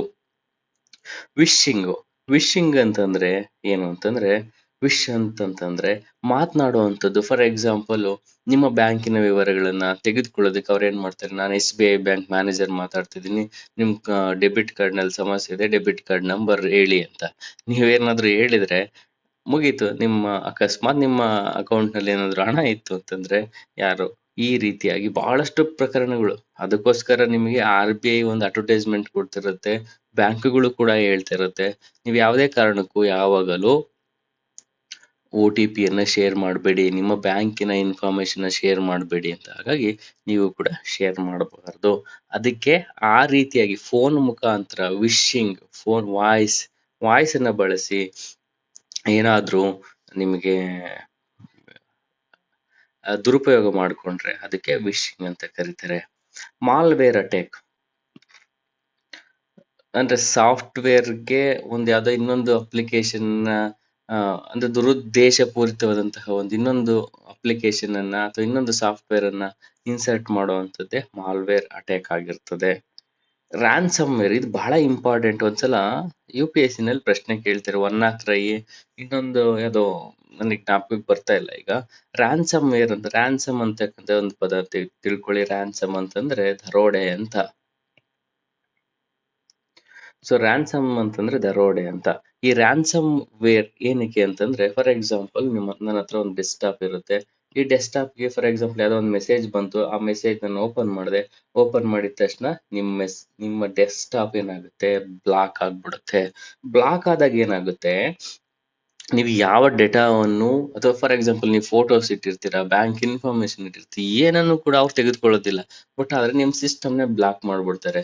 ನೀವು ಇಷ್ಟು ಬಿಟ್ ಕಾಯಿನ್ಸ್ ಕಳಿಸಿದ್ರೆ ಅಥವಾ ನಮ್ಮ ಈ ಖಾತೆಗೆ ಹಣವನ್ನು ಕಳಿಸಿದ್ರೆ ಮಾತ್ರ ನಾನು ಈ ರ್ಯಾನ್ಸಮ್ ಅಂತಂದ್ರೆ ಹಣವನ್ನ ದೋಚ್ಕೊಳ್ಳೋ, ಅವ್ರ ಮೂಲ ಉದ್ದೇಶ ಅಷ್ಟೇ ಹಣವನ್ನ ದೋಚ್ಕೊಳ್ಳೋದು. ನನಗೆ ಹಣನ ಇಷ್ಟು ಕೊಟ್ಟ ತಕ್ಷಣ ನಿಮ್ಗೆ ಒಂದು ಪಾಸ್ವರ್ಡ್ ಕೊಡ್ತೀನಿ, ಅವಾಗ ಸಿಸ್ಟಮ್ ಓಪನ್ ಆಗುತ್ತೆ, ನೀವು ಮತ್ತೆ ಮರುಬಳಕೆ ಮಾಡೋದಕ್ಕೆ ಅವಕಾಶ ಕೊಡ್ತೇವೆ. ನನಗೆ ತುಂಬಾ ಇಂಪಾರ್ಟೆಂಟ್ ಡೇಟಾ ಇತ್ತು. ಫಾರ್ ಎಕ್ಸಾಂಪಲ್ ನಾನು ಬ್ಯಾಂಕ್ ನಲ್ಲಿ ಕೆಲಸ ಮಾಡ್ತಿದ್ದೆ, ನನಗೆ ಬ್ಯಾಂಕಿಂಗ್ ಎಲ್ಲ ಷೇರುದಾರರಾಗಿರ್ಬೋದು, ಅಕೌಂಟ್ ಹೋಲ್ಡರ್ಸ್ ಮಾಹಿತಿ ಇರುತ್ತೆ. ಅದಿಲ್ಲದವ್ರು ನಾನು ಕೆಲಸನೇ ಮಾಡೋದಕ್ಕಾಗುತ್ತೆ. ನಾನು ಅವಾಗೇನ್ ಮಾಡ್ಬೇಕಾಗುತ್ತೆ, ಆಗ ನಾನು ಯಾರು ರ್ಯಾನ್ಸಮ್ ವೇರ್ನ ನನ್ನ ಸಿಸ್ಟಮ್ ಅಳವಡಿಸಿರ್ತಾರೆ ಅವ್ರ ಖಾತೆಗೆ ನಾನು ವಿಧಿ ಇಲ್ದಲೆ ಹಣವನ್ನ ಕೊಡ್ಬೇಕಾಗುತ್ತೆ. ಹಣ ಕೊಟ್ಟ ಸಂದರ್ಭದಲ್ಲಿ ಅವರು ನಮಗೆ ಪಾಸ್ವರ್ಡ್ ಕೊಡ್ತಾರೆ. ಸೊ ಇದು ರ್ಯಾನ್ಸಮ್ ಮಾಡುವಂಥದ್ದು. ಈ ಮಾಲ್ವೇರ್ ಅನ್ನ ಬಳಸಿ ರ್ಯಾನ್ಸಮ್ ಮಾಡುವಂಥದ್ದಕ್ಕೆ ರ್ಯಾನ್ಸಮ್ ವೇರ್ ಅಂತ ಕರೀತಾರೆ. ಇಲ್ಲಿರ್ತಕ್ಕಂಥದ್ದು ಉದ್ದೇಶ ಏನು ಅಂತಂದ್ರೆ ದುಡ್ಡನ್ನ ಮಾಡುವಂಥದ್ದು. ಮುಂಚೆ ಆದ್ರೆ ದರೋಡೆ ಮಾಡಬೇಕು ಅಂತಂದ್ರೆ ಚಾಕು ಹಿಡ್ಕೊಂಡು ಬಂದೂಕ್ ಹಿಡ್ಕೊಂಡೆಲ್ಲ ಹೋಗ್ಬೇಕಾಗುತ್ತೆ. ಈಗ ಜಸ್ಟ್ ಒಂದು ಸಾಫ್ಟ್ವೇರ್ ಮುಖಾಂತರ ಬಹಳಷ್ಟು ಹಣವನ್ನ ಗಳಿಸ್ತಕ್ಕಂಥದ್ದು. ಈ ಉದ್ದೇಶ ಹಣ ಮಾಡೋದಕ್ಕಾದ್ರೆ ಓಕೆ. ಆ ಹಣ ಎಲ್ಲಿಗೆ ಬಳಸ್ತಾರೆ ಅಂತಕ್ಕಂಥದ್ದು, ಫಾರ್ ಎಕ್ಸಾಂಪಲ್ ಟೆರರಿಸಂಗೆ ಬಳಸಿದ್ರೆ ಅದೆಲ್ಲೋ ಒಂದ್ ಕಡೆ ಒಂದು ದೇಶದ ಭದ್ರತೆಗೆ ಅಪಾಯ ಆಗುತ್ತೆ. ನೆಕ್ಸ್ಟ್ DDoS ಅಟ್ಯಾಕ್ ಅಂತ, distributed denial of service occurs when multiple system flood the band width. So DDoS attack ಅಂತಂದ್ರೆ ಏನಿಲ್ಲ, it's very simple. Distributed denial ಅಂತಂದ್ರೆ, ನಾನು ಫಾರ್ ಎಕ್ಸಾಂಪಲ್ IRTC ಅಂತ ಹೇಳಿ ಒಂದು ವೆಬ್ಸೈಟ್ ಇದೆ, ನಾನು ಇಲ್ಲಿ IRTC ವೆಬ್ಸೈಟಿಗೆ ಹೋಗ್ಬಿಟ್ಟು ಟಿಕೆಟ್ ನ ಬುಕ್ ಮಾಡೋದಕ್ಕೆ ಅಂತ ಹೋಗ್ತೀನಿ. ನಿಮಗೆ ಗೊತ್ತಿರ್ಬೋದು, ಆ ತತ್ಕಾಲ್ ಓಪನ್ ಆಗಿದ ತಕ್ಷಣ ಎಲ್ಲಾ ಯೂಸರ್ಸ್ ಒಂದೇ ಸಲ IRTC.comಗೆ ಅಥವಾ railways.comಗೆ ಹೋದ್ರೆ ಏನಾಗುತ್ತೆ, ಸಿಸ್ಟಮ್ಗೆ ಲೋಡ್ನ ತಡ್ಕೊಳಕ್ ಆಗೋದಿಲ್ಲ. ಹಾಗಾಗಿ ಬಹಳಷ್ಟು ಜನಕ್ಕೆ ಆ ವೆಬ್ಸೈಟ್ ಓಪನ್ನೇ ಆಗೋದಿಲ್ಲ. ಇದು ಸಾಮಾನ್ಯ ಸ್ಥಿತಿನಲ್ಲಿ ಸಾಮಾನ್ಯ ಬಿಸ್ನೆಸ್ ಸಂದರ್ಭದಲ್ಲಿ ಆಗುವಂಥದ್ದು. ಬಹಳಷ್ಟು ಜನಕ್ಕೆ ಓಪನ್ ಮಾಡೋದಕ್ಕಾಗೋದಿಲ್ಲ. ಸೊ ಇದೇ ರೀತಿ ಏನ್ ಮಾಡ್ತಾರೆ ಅಂತಂದ್ರೆ, ಬಹಳಷ್ಟು ಬಾಟ್ಸ್ ಅನ್ನ ಬಳಸ್ತಾರೆ. ಬಹಳಷ್ಟು ಬಾಟ್ಸ್ ಗಳನ್ನ ಬಳಸಿ ಏನ್ ಮಾಡ್ತಾರೆ ಅಂತಂದ್ರೆ,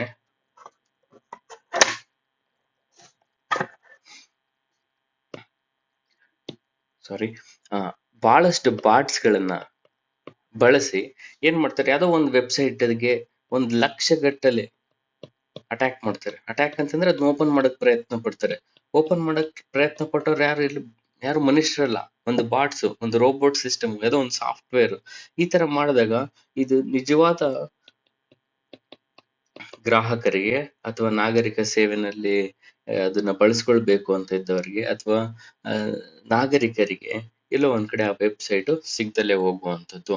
ಇದಕ್ಕೆ ಡಿಸ್ಟ್ರಿಬ್ಯೂಟೆಡ್ ಡಿನೈಲ್ ಆಫ್ ಸರ್ವಿಸ್ ಅಂತ ಹೇಳಿ ಕರೀತಾರೆ. ಸೊ ಈ ತರದಂತದ್ದು ಬಹು ಮುಖ್ಯವಾದಂತಹ ಸೈಬರ್ ಅಟ್ಯಾಕ್ಸ್ ಈಗ ಗೊತ್ತಾಗಿದೆ ಅಂತ ಅಂದ್ಕೊಳ್ತೀನಿ. ಫಿಶಿಂಗ್ ಅಂದ್ರೇನು, ಸ್ಮಿಶಿಂಗು, ವಿಶಿಂಗ್ ಅಂದ್ರೇನು, malware attack, ransomware, it is very important. ಅದಾದ್ಮೇಲೆ DDoS attack. So these are all the very important cyber attacks ಅಂತಕ್ಕಂಥದ್ದು. ಸೊ ಈಗ ಸೈಬರ್ ಅಟ್ಯಾಕ್ಸ್ ಬಗ್ಗೆ ನಮ್ಗೆ ಆಲ್ರೆಡಿ ನೀತಿ ನಿರೂಪಣೆಗಳಿದೆ, ಅದಕ್ಕೆ ಕಾರ್ಯತಂತ್ರಗಳು ಕೂಡ ಇದಾವೆ. ಆದರೆ ಡಿಸ್ಇನ್ಫಾರ್ಮೇಶನ್ ಕೂಡ ಸೈಬರ್ ಸೆಕ್ಯೂರಿಟಿಗೆ ಥ್ರೆಟ್ ಆಗ್ತಾ ಇದೆ. ಉದಾಹರಣೆಗೆ ಏನಾಗ್ತಾ ಇದೆ ಇತ್ತೀಚೆಗೆ, ಎಲ್ಲೋ ಒಂದ್ ಕಡೆ ಪ್ರೊಟೆಸ್ಟ್ ಆಗೋದಿಕ್ಕೆ ಅಥವಾ ಮಾಬ್ ಲಿಂಚಿಂಗ್ ಆಗೋದಿಕ್ಕೆ ಅಥವಾ ಸುಳ್ಳು ಸುದ್ದಿಗಳನ್ನ ಹಬ್ಬಿಸಿ ದಂಗೆಗಳನ್ನ ಸೃಷ್ಟಿಸೋದಿಕ್ಕೆ ಅಥವಾ ಪ್ರೊಟೆಸ್ಟ್ಗಳನ್ನ ಮಾಡೋದಿಕ್ಕೆ ಅಥವಾ ಎಲ್ಲೋ ಒಂದ್ ಕಡೆ ಗಲಾಟೆ ಮಾಡೋದಿಕ್ಕೆ ಈ ಡಿಸ್ಇನ್ಫಾರ್ಮೇಶನ್ ಕೂಡ ಒಂದು ಕಾರಣ ಆಗ್ತಿದೆ. ಅದು ಕಾರಣ ಆಗ್ತಿರೋದು ಇಲ್ಲಿಂದ, ಎಲ್ಲೋ ಒಂದ್ ಕಡೆ ನಾವು ಬಳಸ್ತಕ್ಕಂಥದ್ದು ಇಂಟರ್ನೆಟ್ ಆಗಿರ್ಬೋದು, ಸಾಮಾಜಿಕ ತಾಣಗಳಾಗಿರ್ಬೋದು, ಅಥವಾ ವಾಟ್ಸಪ್ ಆಗಿರ್ಬೋದು. ಸೊ ಈ ಕಾರಣಗಳಿಂದ ಅಂದ್ರೆ ಒಂದು ಸೈಬರ್ ಡಿವೈಸಸ್ಗಳನ್ನ ಬಳಸಿಕೊಂಡು ಅದೆಲ್ಲ ಒಂದ್ ಕಡೆ ಒಂದು ದೇಶದ ಒಂದು ಸೆಕ್ಯೂರಿಟಿ ಸಿಸ್ಟಮ್ಗೆನೆ ತೊಂದರೆ ಆಗ್ತದೆ ಅಂತಕ್ಕಂಥದ್ದು. ಸೊ ಸೈಬರ್ ಸೆಕ್ಯೂರಿಟಿ ಮತ್ತೆ ಡಿಸ್ಇನ್ಫಾರ್ಮೇಶನ್ ಎರಡು ಒಂದೇ ರೀತಿಯಾಗಿರ್ತಕ್ಕಂಥದ್ದು, ಆದ್ರೆ ಬೇರೆ ಬೇರೆ ಸ್ವರೂಪದಲ್ಲಿ ಆಗುತ್ತೆ ಅಂತ ಇದು ಹೇಳ್ತಾ ಹೋಗ್ತಾರೆ. Cyber security attacks are executed using the malware, virus, Trojans ಅಂದ್ರೆ ಏನಿಲ್ಲ, ಟ್ರೋಜನ್ ಆರ್ಸ್ ಅಂತಂದ್ರೆ ಆರ್ಸ್ ರೂಪದಲ್ಲಿ ನಮ್ಮ ಜೊತೆಗೆ ಇರ್ತಕ್ಕಂಥ ಒಬ್ಬ ಕಳ್ಳ ಅಂತ ಅಷ್ಟೇ. ನಮ್ಮ ಜೊತೆನಲ್ಲೇ ಇರ್ತಾರೆ, ಆದ್ರೆ ಅವ್ರು ನಮಗೆ ಗೊತ್ತಿಲ್ದಂಗೆ ನಮ್ಮ ಶತ್ರುಗಳಾಗಿರ್ತಕ್ಕಂಥದ್ದು ಟ್ರೋಜನ್ ಅಂತ. ಇದು ಮಿಥಿಕಲ್ ರೂಪದಲ್ಲಿ ಬರ್ತದೆ. ಒಂದು ಕುದುರೆ ಇರ್ತದೆ, ಆ ಕುದುರೆ ಒಳಗಡೆ ಸೈನಿಕರು ಇರ್ತಾರೆ. ಇದೊಂದು ದೊಡ್ಡ ಕಥೆ ಇದೆ, ಅದನ್ನ ಆಮೇಲೆ ಯಾವಾಗ್ಲಾದ್ರೂ ಇನ್ನೊಮ್ಮೆ ಹೇಳೋಣ. ಸೊ ಟ್ರೋಜನ್ ಅಂತಂದ್ರೆ ನಮ್ಮ ಒಳಗಡೆ ನಮ್ಮ ಜೊತೆಗೆ ಇರ್ತಕ್ಕಂಥ ಶತ್ರುಗಳು ಅಂತ ಈಗ ತಿಳ್ಕೊಳ್ಳಿ. ಬಾಟ್ನೆಟ್ಸ್, ಬೇರೆ ಬೇರೆ ಬಗೆಯಾದಂತಹ ನಾವು ಸೈಬರ್ ಸೆಕ್ಯೂರಿಟಿಗೆ ಸಂಬಂಧಪಟ್ಟಿದ್ದು ಆಯ್ತು. ಈಗ disinformation attacks use manipulated, miscontextual, misappropriated information, fake newses, cheap fakes, ಈ ತರದನ್ನ. ಸೊ ಸೈಬರ್ ಅಟ್ಯಾಕ್ ಯಾವ ರೀತಿ ಆಗುತ್ತೆ ಅಂತ ಅಲ್ಲಿ ಹೇಳಿದ್ದಾರೆ. ಬಟ್ ಇಲ್ಲಿ ಸೈಬರ್ ಸೆಕ್ಯೂರಿಟಿಗೆ ಇನ್ನೊಂದು ರೀತಿನಲ್ಲಿ ಮಿಸ್ಇನ್ಫಾರ್ಮೇಶನ್, ಡಿಸ್ಇನ್ಫಾರ್ಮೇಶನ್ ನ ಬಳಸ್ಕೊಳ್ಳೋದು ಯಾವ ರೀತಿಯಾಗಿ ಮಾಡ್ತಾರೆ ಅಂತಕ್ಕಂಥದ್ದನ್ನು ಕೂಡ ಇಲ್ಲಿ ಹೇಳಿದ್ದಾರೆ. ಇದು ಕೂಡ ಎಲ್ಲೋ ಒಂದ್ ಕಡೆ ಒಂದು ಅವಕ್ ಸಿಸ್ಟಮ್ ನ ಕ್ರಿಯೇಟ್ ಮಾಡ್ತದೆ ಅಂತ ಕೂಡ ಹೇಳ್ತಾರೆ. ಅಂದ್ರೆ ಗಲಭೆಯನ್ನ ಸೃಷ್ಟಿಸುವಂತಹ ಒಂದು ಕಾರ್ಯ ಆಗುತ್ತೆ ಅಂತ. ಇಲ್ಲಿ ಕಾಗ್ನೇಟಿವ್ ಹೈಕಿಂಗ್ ಅಂತ ಹೇಳ್ತಾರೆ. ಅಂದ್ರೆ ಸೈಕಾಲಜಿಕ್ ಎಲ್ಲೋ ಹೋಗಿ ಮಾನಸಿಕವಾಗಿ ಜನರ ಭಾವನೆಗಳನ್ನ ಹೈಜಾಕ್ ಮಾಡುವಂತಹ ಕಾರ್ಯನು ಕೂಡ ಆಗುತ್ತೆ. ಅಲ್ಲಿ ಸಿಸ್ಟಮ್ಸ್ ನಾವು ಹೈಜಾಕ್ ಮಾಡಿ ಅಟ್ಯಾಕ್ ಮಾಡ್ತಿದ್ರೆ, ಇಲ್ಲಿ ಮನುಷ್ಯರ ಮನೋಸ್ಥಿತಿಗಳನ್ನೇ ಹೈಜಾಕ್ ಮಾಡಿ ಗಲಭೆ ಸೃಷ್ಟಿಸುವಂಥದ್ದು ಅಥವಾ ಅವರ ಮೇಲೆ ಪ್ರಭಾವ ಬೀರುವಂತಹ ಒಂದು ಕಾರ್ಯನೂ ಆಗ್ತಿದೆ ಡಿಸ್ಇನ್ಫಾರ್ಮೇಶನ್ ಇಂದ. ಉದಾಹರಣೆಗೆ ನಿಮಗೆ ಗೊತ್ತಿರ್ಬೋದು, ಇದೊಂದು ತುಂಬಾ ದೊಡ್ಡ ಸುದ್ದಿ ಆಗಿತ್ತು. ಕೊರೋನಾ ವೈರಸ್ ಬಂದಿದೆ ಬ್ರಿಟನ್ ನಲ್ಲಿ. ಆ ಸಂದರ್ಭದಲ್ಲಿ ಅದು ಬಂದಿರೋ ಕಾರಣ 5G ಅಂತ 5G ಟವರ್ಸ್ ನ ಬಿಲ್ಡ್ ಮಾಡಿದಾರೆ. ಪಾಪ 5G ಟವರ್ ಬಂದಿರೋದ್ರಿಂದ ವೈರಸ್ ಬರ್ತಿದೆ ಅಂತ ಹೇಳಿ ಯಾರೋ ಸುಳ್ಳು ಸುದ್ದಿನ ಹಬ್ಬಿರೋ ಕಾರಣದಿಂದ ಅವ್ರು ಏನ್ ಮಾಡ್ತಾರೆ, ಅವರು 5G ಟವರ್ ನ ಕಿತ್ತು ಬಿಸಾಕುವಂಥದ್ದು. ಇದು ಕಾರಣ ಮಿಸ್ಇನ್ಫಾರ್ಮೇಶನ್. ಈ ಮಿಸ್ಇನ್ಫಾರ್ಮೇಶನ್ ಏನ್ ಮಾಡಿದ್ರು, 5G ಟವರ್ ನ ಕಿತ್ತಾಕಿದ್ರೆ ಇಲ್ಲಿ ಬ್ರಿಟನ್ ನಲ್ಲಿ. ಸೊ ಹಾಗಾಗಿ ಇದು ಒಂದ್ 2-3 ಎಕ್ಸಾಂಪಲ್ಸ್ ಕೊಡ್ತಾರೆ, ನೀವು ಬೇಕಾದ್ರೆ ಇದನ್ನ ಎಕ್ಸಾಂಪಲ್ ನ ಬಳಸ್ಕೊಳ್ಬಹುದು. ಕೊರೋನಾ ಸಂದರ್ಭದಲ್ಲಿ 5G ಕಾರಣದಿಂದ ಬರುತ್ತೆ ಅಂತ. ಸೊ ಅದೇ ರೀತಿ ಬಹಳಷ್ಟು ನಿಮ್ಗೆ ವಾಟ್ಸ್ಆಪ್ ನಲ್ಲಿ ಮೆಸೇಜ್ ಬಂದಿರುತ್ತೆ, ಅದನ್ನೆಲ್ಲ ನೀವೇ ಒಂದ್ಸಲ ನೋಡ್ಕೊಂಡ್ರೆ ನೀವೇ ನಗ್ತೀರಾ. ಸೊ ಅಂದ್ರೆ ಅಷ್ಟು ಡಿಸ್ಇನ್ಫಾರ್ಮೇಶನ್ ಸ್ಪ್ರೆಡ್ ಆಗಿರುತ್ತೆ ಅಂತ. DDoS ಬಗ್ಗೆ ನಾನು ಆಲ್ರೆಡಿ ಹೇಳಿದ್ದೇನೆ. DDoS ಅಂದ್ರೆ ಡಿನೈಲ್ ಆಫ್ ಸರ್ವಿಸ್ ಅಟ್ಯಾಕ್ಸ್ ಅಂತ.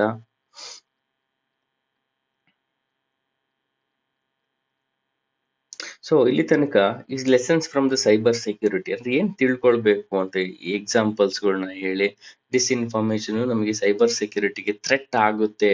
ನೀವು ಉದಾಹರಣೆಗೆ ಎಲ್ಲಾರು ದಂಗೆ ಆಗ್ತಿದೆ ಅಂತಂದ್ರೆ, ಎಲ್ಲಾರು ಗಲಾಟೆ ಆಗ್ತದೆ, ಎಲ್ಲಾರು ಸ್ಟ್ರೈಕ್ ಆಗ್ತಿದೆ ಅಂದ್ರೆ ಮೊದ್ಲೇನ್ ಮಾಡ್ತಾರೆ, ಇಂಟರ್ನೆಟ್ ನ ಬ್ಯಾನ್ ಮಾಡ್ತಾರೆ. ಯಾಕೆಂತಂದ್ರೆ ಮಿಸ್ಇನ್ಫಾರ್ಮೇಶನ್ ಅಲ್ಲಿ ಸ್ಪ್ರೆಡ್ ಆಗ್ದಲೇ ಇರ್ಲಿ ಅಂತ.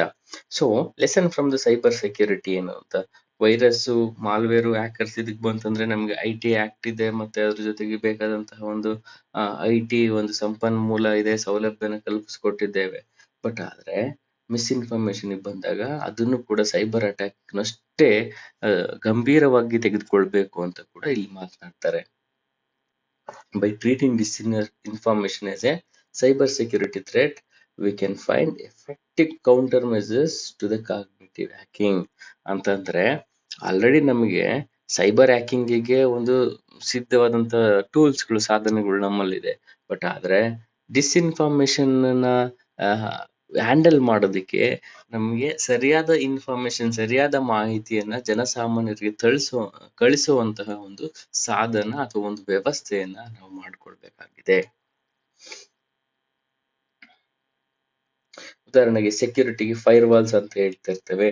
Fire walls are first line of the defence found of threats. For example, ನೀವು ಫೈರ್ ವಾಲ್ಸ್ ಅಂತಂದ್ರೆ ನೀವೆಲ್ಲರೂ ಕಾಲೇಜಲ್ಲಿ ಇದ್ದಾಗ ನಿಮ್ಗೆ ಗೊತ್ತಿರುತ್ತೆ, ನೀವು ಯಾವುದೇ ಒಂದು ವೆಬ್ಸೈಟ್ ನ ಓಪನ್ ಮಾಡ್ಬೇಕಂದ್ರೆ ವೆಬ್ಸೈಟ್ ನ ಓಪನ್ ಮಾಡೋದಕ್ಕೆ ಸಾಧ್ಯ ಆಗ್ತಾ ಇರಲ್ಲ. ಯಾಕೆಂತಂದ್ರೆ ಅಲ್ಲಿ ಫೈರ್ ವಾಲ್ ಅಂತ ಹೇಳಿ ಒಂದು ತಡೆಗೋಡೆ ರೀತಿನಲ್ಲಿ ಇರುತ್ತೆ. ಸೊ ಅದೇ ರೀತಿ ಡಿಸ್ಇನ್ಫಾರ್ಮೇಶನ್ ತಡೆಯೋದಕ್ಕೂ ಕೂಡ ಆ ರೀತಿಯಾದಂತಹ ಸಾಧನಗಳನ್ನ ತರೋದಕ್ಕೆ, ಸಾಧನಗಳು ಅಂತಂದ್ರೆ ಇನ್ಫಾರ್ಮೇಶನ್ ಸ್ಪ್ರೆಡ್ ಮಾಡು, ಸರಿಯಾದ ಇನ್ಫಾರ್ಮೇಶನ್ ಸ್ಪ್ರೆಡ್ ಮಾಡುವಂತ ಕಾರ್ಯಗಳು ಆಗುವಂಥದ್ದು, ಅದ್ರ ಬಗ್ಗೆ ಮಾತನಾಡ್ತಾರೆ. ಸೊ ಸೈಬರ್ ಸೆಕ್ಯೂರಿಟಿಗೆ ಸಂಬಂಧಪಟ್ಟಂತೆ ನಮಗೆ ಕೆಲವೊಂದು ಕನ್ವೆನ್ಷನ್ಗಳಿದೆ. ಆ ಕನ್ವೆನ್ಷನ್ಗಳು ಯಾವುದು ಅಂತ ಏನಾದ್ರು ನಿಮಗೆ ಗೊತ್ತಿದ್ರೆ ಅದನ್ನ ಕಮೆಂಟ್ ಬಾಕ್ಸ್ ನಲ್ಲಿ ಹಾಕಿ. ಈಗ ಮುಂದಿನ ವಿಚಾರಕ್ಕೆ ಹೋಗೋಣ. Goa speaker to hear the plea against MLA. So ಇಲ್ಲಿ ಸಂಬಂಧಪಟ್ಟಿರ್ತಕ್ಕಂಥದ್ದು ಏನು ಅಂತಂದ್ರೆ ಇಲ್ಲಿ ಡಿಸ್ಕ್ವಾಲಿಫಿಕೇಶನ್ ಇದೆ. ಡಿಸ್ಕ್ವಾಲಿಫಿಕೇಶನ್ ಅಂತಂದ್ರೆ ನಿಮಗೆ ಸ್ಕೆಡ್ಯೂಲ್ 10 ಗೊತ್ತಿರಬೇಕು. ಸ್ಕೆಡ್ಯೂಲ್ 10 ಅಂತಂದ್ರೆ ಆಂಟಿ ಡಿಫೆಕ್ಷನ್ ಲಾ ಬಗ್ಗೆ ಇತ್ತೀಚಿನ ದಿನಗಳಲ್ಲಿ ಕರ್ನಾಟಕದಲ್ಲೇನೆ ಬಹಳಷ್ಟು MLAಗಳು ಕಾಂಗ್ರೆಸ್ ನ ತೋರದು ಬಿಜೆಪಿಗೆ ಹೋದ ಕಾರಣಕ್ಕೆ ಅವ್ರಿಗೆ ಏನ್ ಮಾಡಿದ್ರು, ಆಂಟಿ ಡಿಫೆಕ್ಷನ್ ಲಾ ನಡಿನಲ್ಲಿ ಅವರನ್ನ ಅನರ್ಹರನ್ನಾಗಿ ಮಾಡಿದ್ರು. ಅದಾದ ನಂತರ ಅನರ್ಹನ ಯಾರು ಮಾಡ್ತಾರೆ? ಸ್ಪೀಕರ್ ಮಾಡ್ತಾರೆ. ಸೊ ಸ್ಪೀಕರ್ಸ್ ಪವರ್ ಏನು, ಇದನ್ನ ಯಾವ ಅಧಿಕಾರವನ್ನ ಬಳಸ್ಕೊಂಡು ಮಾಡ್ತಾರೆ?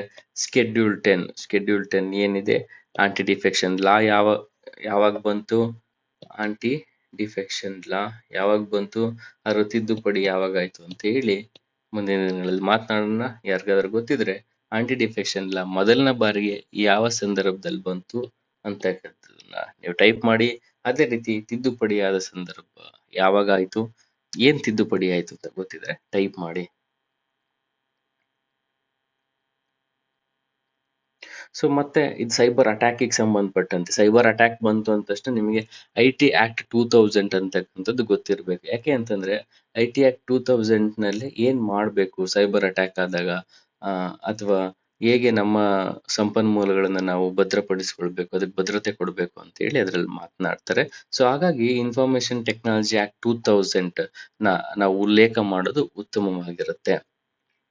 ಸೊ ಇಲ್ಲಿ ಏನಕ್ಕೆ IT ಆಕ್ಟ್ ಮತ್ತೊಮ್ಮೆ ಬಂದಿದೆ ಅಂತಂದ್ರೆ ಶ್ರೇಯಾ ಸಿಂಗಲ್ ಪ್ರಕರಣ ಅಂತ ಹೇಳಿ ಬರುತ್ತೆ. ಶ್ರೇಯಾ ಸಿಂಗಲ್ ಪ್ರಕರಣದಲ್ಲಿ ಏನಾಗುತ್ತೆ, ಒಮ್ಮೆ ಆಕೆ ಯಾರ್ದೋ ಬಗ್ಗೆ ಫೇಸ್ಬುಕ್ ನಲ್ಲಿ ಏನೋ ಒಂದು ಪೋಸ್ಟ್ ಹಾಕ್ತಾಳೆ. ಆಗ ಅಲ್ಲಿರ್ತಕ್ಕಂಥ ಒಂದು ಸರ್ಕಾರ ಆಕೆಗೆ ಶಿಕ್ಷೆ ಕೊಡುತ್ತೆ. ಅದ್ರ ವಿರುದ್ಧವಾಗಿ ಸುಪ್ರೀಂ ಕೋರ್ಟ್ 66A ಬೇಕಾಬಿಟ್ಟಿಯಾಗಿ ಬಳಸ್ಕೊಳ್ಳಂಗಿಲ್ಲ, ಅದನ್ನ ತೆಗೆದು ಹಾಕ್ತಾರೆ.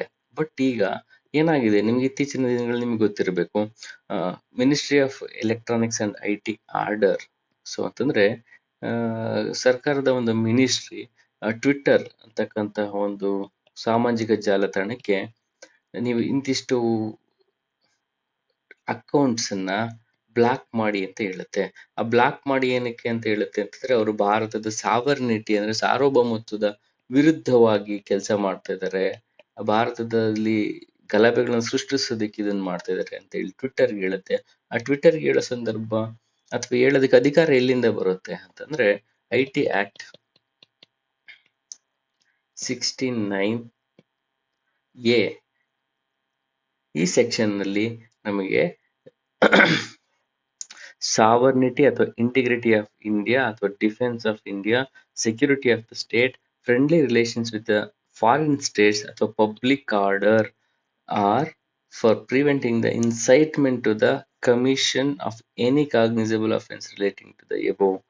ಅಂದ್ರೆ ಈ ಕಾರಣಗಳನ್ನ ಇಟ್ಟುಕೊಂಡು ಯಾರಾದ್ರೂ ಇನ್ಫಾರ್ಮೇಶನ್ ಟೆಕ್ನಾಲಜಿ ಟೂಲ್ಸ್ ನ ಬಳಸ್ತಾ ಇದ್ರೆ ಅದನ್ನ ಬ್ಯಾನ್ ಮಾಡೋದಿಕ್ಕೆ, ಬ್ಯಾನ್ ಅಂತಂದ್ರೆ ಆ ಕಂಟೆಂಟ್ ಅನ್ನ ತೆಗೆದು ಹಾಕೋದಕ್ಕೆ ಭಾರತದಲ್ಲಿ ಈ ಐಟಿ ಆಕ್ಟ್ ಒಂದು ಅವಕಾಶವನ್ನು ಕೊಡುತ್ತೆ.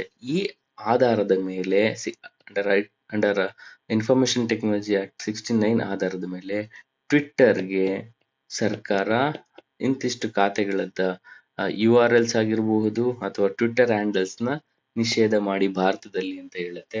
ಸೊ ಅದರ ಆಧಾರವಾಗಿ ಟ್ವಿಟ್ಟರ್ ನಾವು ಎಲ್ಲದನ್ನು ಮಾಡೋದಕ್ಕಾಗೋದಿಲ್ಲ, ಕೆಲವೊಂದನ್ನ ಮಾಡಿದ ನಂತರ ಮತ್ತೆ ವಾಪಸ್ಸು ಮತ್ತೆ ಮರುಸ್ಥಾಪನೆ ಮಾಡೋದಕ್ಕೆ ಅವಕಾಶ ಕೊಟ್ಟಿರುತ್ತೆ. ಹಾಗಾಗಿ ಕೆಲವೊಂದ್ ಕಡೆ ಟಜಲ್ ಆಗುತ್ತೆ. ಅವಾಗ 69A ಮತ್ತೆ ಫ್ರೀಡಮ್ ಆಫ್ ಸ್ಪೀಚ್ ಇವೆರಡರ ನಡುವೆ ಎಲ್ಲೋ ಒಂದ್ ಕಡೆ ಎಲ್ಲದನ್ನು ಸಾವರ್ನಿಟಿ ಅಂತ ಹೆಸರು ಹೇಳಿ ಈ ರೀಸನ್ಗಳನ್ನ ನಾವು ಕೊಟ್ಟು ಎಲ್ಲೋ ಒಂದ್ ಕಡೆ ಫ್ರೀಡಮ್ ಆಫ್ ಸ್ಪೀಚ್ಗೆ ತೊಂದರೆ ಆಗ್ತದೆ ಏನು ಅಂತಕ್ಕಂಥ ವಾದನ ಇಲ್ಲಿ ಇವರು ಹೇಳ್ತಾರೆ. ಅದನ್ನ ಹೇಳೋ ಸಂದರ್ಭದಲ್ಲಿ ಶ್ರೇಯಸ್ ಸಿಂಗಲ್ ಅಂತಕ್ಕಂಥ ಒಂದು ಪ್ರಕರಣ ಇದೆ. ಇದು ತುಂಬಾ ಬಹುಮುಖ್ಯವಾದಂತಹ ಪ್ರಕರಣ, ಐಟಿ ಆಕ್ಟ್. ಈ ಪ್ರಕರಣದಲ್ಲಿ ಸೆಕ್ಷನ್ 69A ಅನ್ನ ಏನ್ ಮಾಡ್ತಾರೆ, ಅಮಾನತು ಮಾಡಲಾಗುತ್ತೆ. ಸೊ ಮತ್ತೆ ನಮ್ಗೆ ಸೈಬರ್ಗೆ ಸಂಬಂಧಪಟ್ಟಿರ್ತಕ್ಕಂಥದ್ದೇ ಮತ್ತೆ ಬಂದಿದೆ. ಕ್ರಿಪ್ಟೋ ಕರೆನ್ಸೀಸ್ ಅಂದ್ರೆ ಏನು ಅಂತ.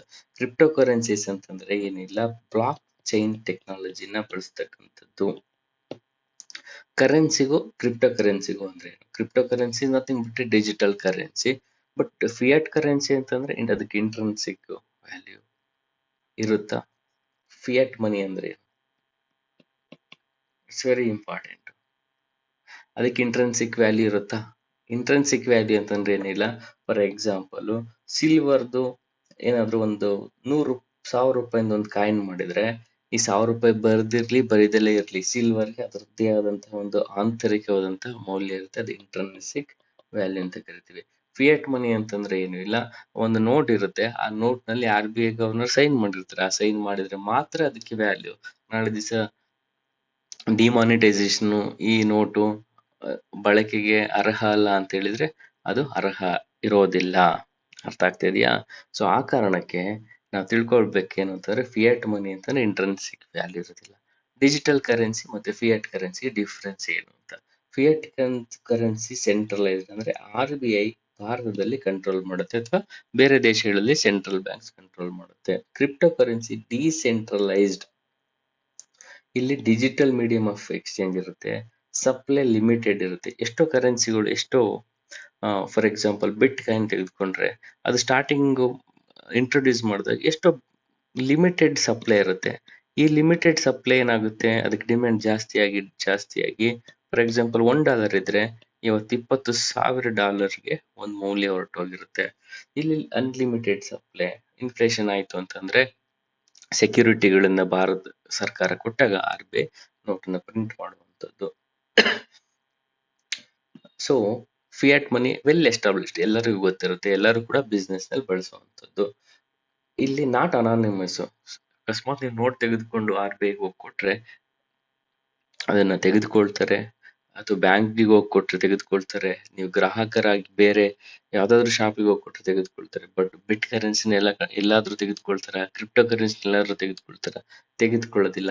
ಯಾಕೆಂದ್ರೆ ಅದ್ರ ಮೂಲ ಯಾರು ಅಂತ ಯಾರಿಗೂ ಗೊತ್ತಿಲ್ಲ. ಸೊ ಹಾಗಾಗಿ ಇದು ಅನಾನಿಮಸ್ ಇರ್ತದೆ, ಅಂದ್ರೆ ಅನಾಮಧೇಯವಾಗಿರ್ತಕ್ಕಂಥದ್ದು ಕ್ರಿಪ್ಟೋ ಕರೆನ್ಸಿ. ಸೊ ಏನಾದ್ರು ರಿಸ್ಕ್ ಇದೆಯಾ? ಯಾಕೆ ಭಾರತದಲ್ಲಿ ಇದ್ರ ಬಗ್ಗೆ ಇದ್ರ ಬಗ್ಗೆ ಅವಕಾಶ ಕೊಟ್ಟಿಲ್ಲ ಬಳಸೋದಿಕ್ಕೆ ಅಂತಂದ್ರೆ, ಅಕಸ್ಮಾತ್ ಏನಾದ್ರು ಆಕ್ಟ್ ಮಾಡಿದ್ರು ನಿಮ್ ಕರೆನ್ಸಿ, ಫಾರ್ ಎಕ್ಸಾಂಪಲ್ ನಿಮ್ಮ ಹತ್ರ 100 ಬಿಟ್ ಕಾಯಿನ್ಸ್ ಇತ್ತು, ಯಾರಾದ್ರೂ ಆಕ್ಟ್ ಮಾಡಿ ತೆಗೆದುಕೊಂಡು ಹೋದ್ರೆ ಮುಗ್ದೋಯ್ತು ಅಂತಂದ್ರೆ ಅದನ್ನ ಹೇಗೆ ಅಂತ ಬಳಸ್ಕೊಳ್ಳೋದಕ್ಕಾಗದಿಲ್ಲ. ಕೆಲವೊಂದು ಘಟನೆಗಳಲ್ಲಿ ಬಹಳಷ್ಟು ಜನ ಪಾಸ್ವರ್ಡ್ನೇ ಮರ್ತೋಗ್ತಾರೆ. ಪಾಸ್ವರ್ಡ್ ಮರ್ತೋದ್ರೆ ರಿಟ್ರೈವ್ ಮಾಡೋದಕ್ಕಾಗೋದಿಲ್ಲ. ರಿಟ್ರೈವ್ ಮಾಡೋಕ್ಕಾಗಿಲ್ಲ ಅಂತಂದ್ರೆ ನಿಮ್ದು ಎಲ್ಲ ಅಷ್ಟು ಕರೆನ್ಸಿಗಳು ಅಲ್ಲೇ ಉಳಿದ್ಬಿಡುತ್ತೆ. ಸ್ಕ್ಯಾಮ್ಸ್ ಆಗ್ತದೆ ಬಹಳಷ್ಟು. ನೋ ಪ್ರೊಟೆಕ್ಷನ್ ಅಂತಂದ್ರೆ RBI ಇಲ್ಲಿ RBI ಅಥವಾ ಭಾರತ ಸರ್ಕಾರ ಹೇಗೆ ಪ್ರೊಟೆಕ್ಷನ್ ಕೊಡುತ್ತೆ ಒಂದು ಕರೆನ್ಸಿಗೆ, ಆ ರೀತಿಯಾದಂತಹ ಪ್ರೊಟೆಕ್ಷನ್ ಕೊಡೋದಿಲ್ಲ. ಯಾಕೆಂದ್ರೆ ಅನಾನಿಮಿಟಿ ಇದೆ, ಆಮೇಲೆ ವಾಲಟೈಲಿಟಿ ಇದೆ. ಕೆಲವೊಮ್ಮೆ ಮಾರುಕಟ್ಟೆ ಏರುಪೇರು ಆದ ರೀತಿನಲ್ಲಿ ಕರೆನ್ಸಿಗಳು ಕೂಡ ಬಿಟ್ ಕಾಯಿನ್ಸ್ ಏರಿಕೆ ಆಗೋದು ಕಮ್ಮಿ ಆಗೋದು ಆಗ್ತಾ ಇರುತ್ತೆ. ಸೊ ಈ ಕಾರಣಗಳನ್ನ ನೀವು ನೋಟ್ ಮಾಡ್ಕೊಳ್ಳಿ. ಬಿಟ್ ಕರೆನ್ಸಿ ಯಾವ ಕಾರಣಕ್ಕೆ ಹೆಚ್ಚು ರಿಸ್ಕ್ ಗಳನ್ನ ಒಳಗೊಂಡಿದೆ ಅಂತಕ್ಕಂಥದ್ದು. ಕ್ರಿಪ್ಟೋ ಕರೆನ್ಸಿ ಅಂದ್ರೆ ಬ್ಲಾಕ್ ಚೈನ್ ಟೆಕ್ನಾಲಜಿನ ಬಳಸ್ಕೊಂಡಿರುತ್ತೆ. ಡಿಜಿಟಲ್ ಕರೆನ್ಸಿ ಆಗಿರುತ್ತೆ ಅಂತಕ್ಕಂಥದ್ದು ಇಂಪಾರ್ಟೆಂಟ್, ನಿಮಗೆ ಗೊತ್ತಿರಬೇಕು. ಇಲ್ಲಿ ಏನ್ ಹೇಳ್ತಿದ್ದಾರೆ ಅಂತಂದ್ರೆ, instead of shutting out the cryptocurrencies ನ ಕಂಪ್ಲೀಟ್ ಆಗಿ ತೆಗೆದುಹಾಕೋದ್ರ ಬದಲು, ಬ್ಯಾನ್ ಮಾಡೋದ್ರ ಬದಲು, ಲೇಟೆಸ್ಟ್ ಯಾವ್ದು ಸ್ಮಾರ್ಟ್ ರೆಗ್ಯುಲೇಷನ್ ಅಂತ ಹೇಳಿ ಒಂದು ಥಾಟ್ ನ ಕೊಡ್ತಾರೆ, ಒಂದು ಯೋಚನೆ ಕೊಡ್ತಾರೆ.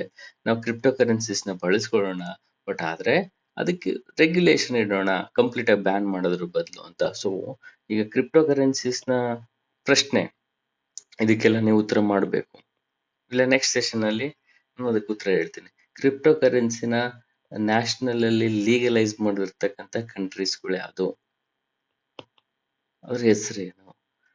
ನಿಮಗೆ ಗೊತ್ತಿರ್ತಕ್ಕಂಥ ಕ್ರಿಪ್ಟೋ ಕರೆನ್ಸೀಸ್ ಹೆಸರು ಯಾವ್ದಾದ್ರು ಇದ್ರೆ, ಕ್ರಿಪ್ಟೋ ಕರೆನ್ಸೀಸ್ ಬಿಟ್ ಕಾಯಿನ್ ಬಿಟ್ಟು ಯಾವ್ದಾದ್ರು ಹೆಸರು ಗೊತ್ತಿದ್ರೆ ಎಕ್ಸಾಂಪಲ್ ಕೊಡೋದಕ್ಕೆ. ಲೈಟ್ ಕಾಯಿನ್ ಅಂತ ಇದೆ, ಎಥಿರನ್ ಅಂತ ಕಾಯಿನ್ಸ್ ಇದೆ, ಬಹಳಷ್ಟು ಕ್ರಿಪ್ಟೋ ಕರೆನ್ಸೀಸ್ ಇದೆ, ಆ ಹೆಸರುಗಳನ್ನ ನೋಡ್ಕೊಳ್ಳಿ.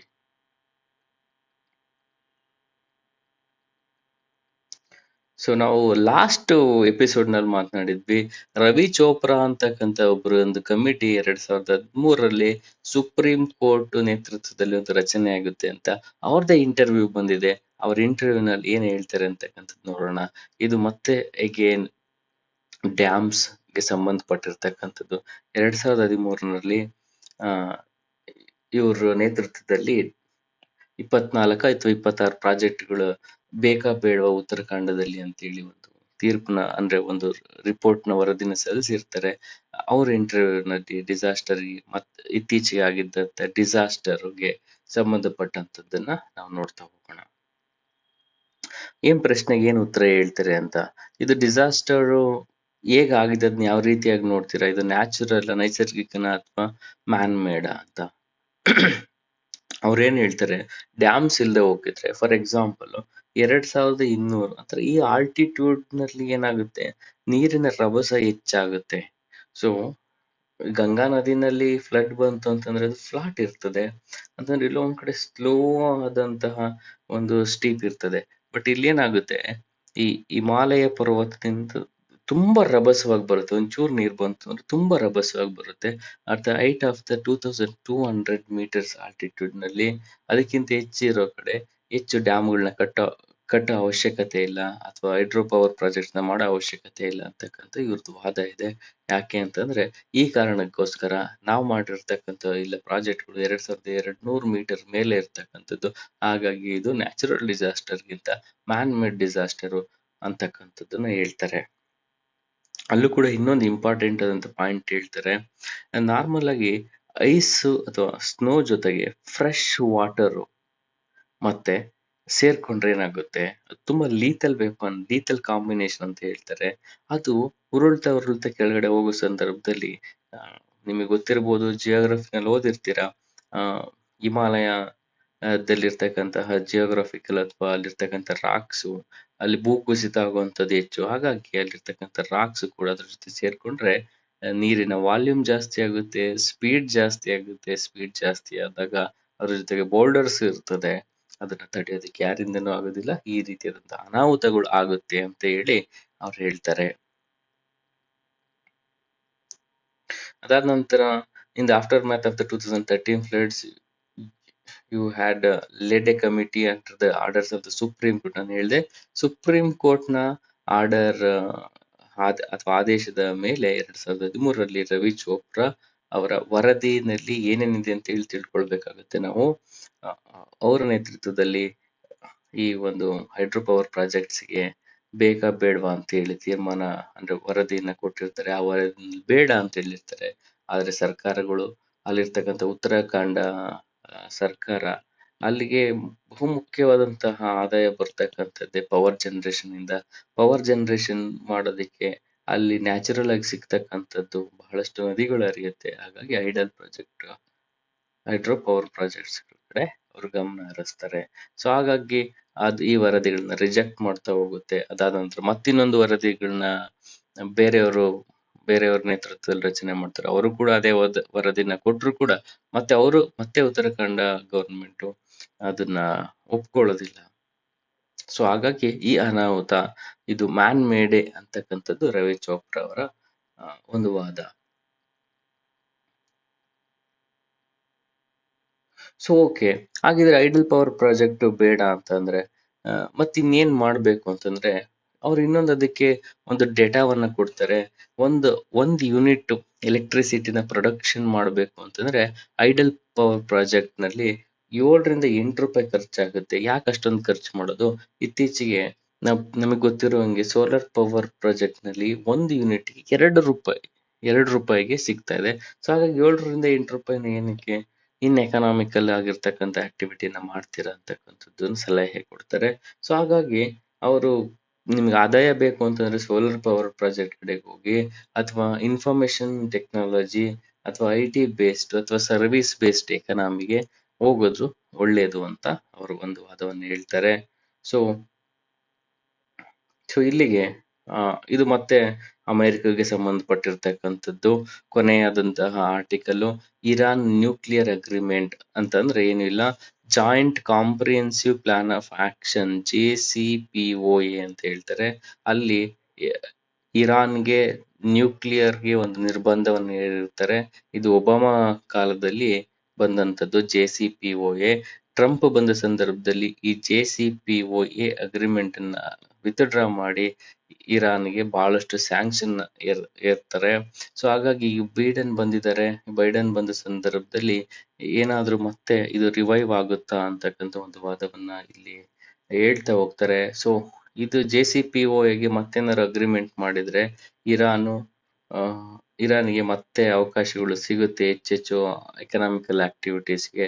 ಆದ್ರೆ ಇರಾನು ನ್ಯೂಕ್ಲಿಯರ್ ಒಪ್ಪಂದಕ್ಕೆ ಸೈನ್ ಮಾಡಿದ್ರೆ ಮುಂಚೆ ಇದ್ದಂತಹ ಏನು ಪಾಲಿಸೀಸ್ಗಳನ್ನ ಫಾಲೋ ಮಾಡ್ಬೇಕಾಗಿರುತ್ತೆ.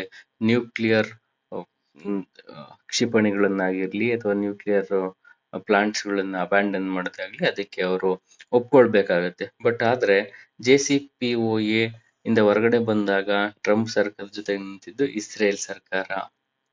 ಯಾಕೆ ಅಂತಂದ್ರೆ ಇರಾನ್ ಯಾವುದೇ ಕಾರಣಕ್ಕೂ ನೀವು ಕ್ಷಿಪಣಿಗಳನ್ನ ಬ್ಯಾನ್ ಮಾಡಿ ಅಂತಂದ್ರು ಅವರು ಅದನ್ನ ಕಟ್ಟುನಿಟ್ಟಿಂದ ಪಾಲಿಸೋದಿಲ್ಲ ಅಂತ. ಸೊ ಇನ್ನೊಂದ್ ದಿವಸ ಬೇಕಾದ್ರೆ ನಾವು ಇಂಟರ್ನ್ಯಾಷನಲ್ ರಿಲೇಷನ್ಸ್ ಮಾಡೋ ಸಂದರ್ಭದಲ್ಲಿ JCPOA ಅಂತಂದ್ರೇನು, ಕ್ಯಾಟ್ಸಾ ಅಂದ್ರೇನು ಅಂತ ಹೇಳಿ ನಾವು ಸವಿವರವಾಗಿ ನೋಡ್ತಾ ಹೋಗೋಣ. ಯಾಕೆಂದ್ರೆ ಇವೆಲ್ಲ ತುಂಬಾ ಡೀಪ್ ಆದಂತಹ ಸಬ್ಜೆಕ್ಟ್ ಆಗಿರೋ ಕಾರಣದಿಂದ. ಸೊ ಇಲ್ಲಿ ಏನ್ ಹೇಳ್ತಿದ್ದಾರೆ ಅಂತಂದ್ರೆ ಇಸ್ರೇಲು ಮತ್ತೆ ಇರಾನ್ ವಿರುದ್ಧವಾಗಿರೋ ಕಾರಣದಿಂದ JCPOA ಮತ್ತೆ ಏನಾದ್ರು ಬೈಡನ್ ಸರ್ಕಾರ ಮಾಡೋದಕ್ಕೆ ಹೊರಟ್ರೆ ಅವರು ಅಪೋಸ್ ಮಾಡಬಹುದು ಅಂತ. ಸೊ ಇಲ್ಲಿ ನಮಗೆ ಬೇಕಾಗಿರ್ತಕ್ಕಂಥ ಇಂಪಾರ್ಟೆಂಟ್ ಕೀವರ್ಡ್ಸ್ ಗಳನ್ನ ನೋಡಿದ್ದಾಯ್ತು.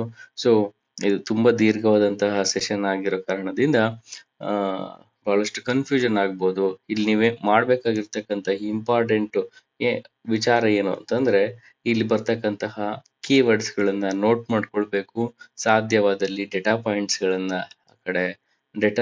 ಗಳನ್ನ ಒಂದ್ ಕಡೆ ನೀವು ಗುರ್ತಿಟ್ಕೊಂಡ್ರೆ ಮುಂದಿನ ದಿನಗಳಲ್ಲಿ ನೀವು ಉತ್ತರ ಬರೆಯೋದಕ್ಕೆ ಸಹಾಯ ಆಗುತ್ತೆ. ಸೊ ಇಲ್ಲೇನಾದ್ರೂ ಗೊತ್ತಿಲ್ಲದೆ ಅಥವಾ ಮಿಸ್ಟೇಕ್ಸ್ ಏನಾದ್ರು ಆಗಿತ್ತು ಅಂದ್ರೆ ಮುಂದಿನ ಸೆಷನ್ಸ್ ನಲ್ಲಿ ಖಂಡಿತವಾಗಿಯೂ ನಾನು ಅದನ್ನ ಸರಿ ಮಾಡೋ ಪ್ರಯತ್ನ ಮಾಡ್ತೇನೆ. ಯಾವ್ದಾದ್ರು ನಿಮ್ಗೆ ಈ ಸೆಷನ್ ಇನ್ನೂ ಉತ್ತಮವಾಗಿ ಮೂಡ್ ಬರೋದಕ್ಕೆ ನಿಮ್ಮ ಸಲಹೆಗಳಿತ್ತು ಅಂತಂದ್ರೆ ಆ ಸಲಹೆಗಳನ್ನ ಕೊಡ್ತಾ ಹೋಗಿ. ಅದೇ ರೀತಿಯಾಗಿ ಸಾಧ್ಯವಾದಷ್ಟು ನಿಮ್ಮ ಸ್ನೇಹಿತರಿಗೆ ಈ ನ್ಯೂಸ್ ಪೇಪರ್ ಅನಾಲಿಸಿಸ್ ಈ ವಿಡಿಯೋ ಸಂಚಿಕೆಗಳನ್ನ ಶೇರ್ ಮಾಡಿ. ನಮಸ್ತೆ.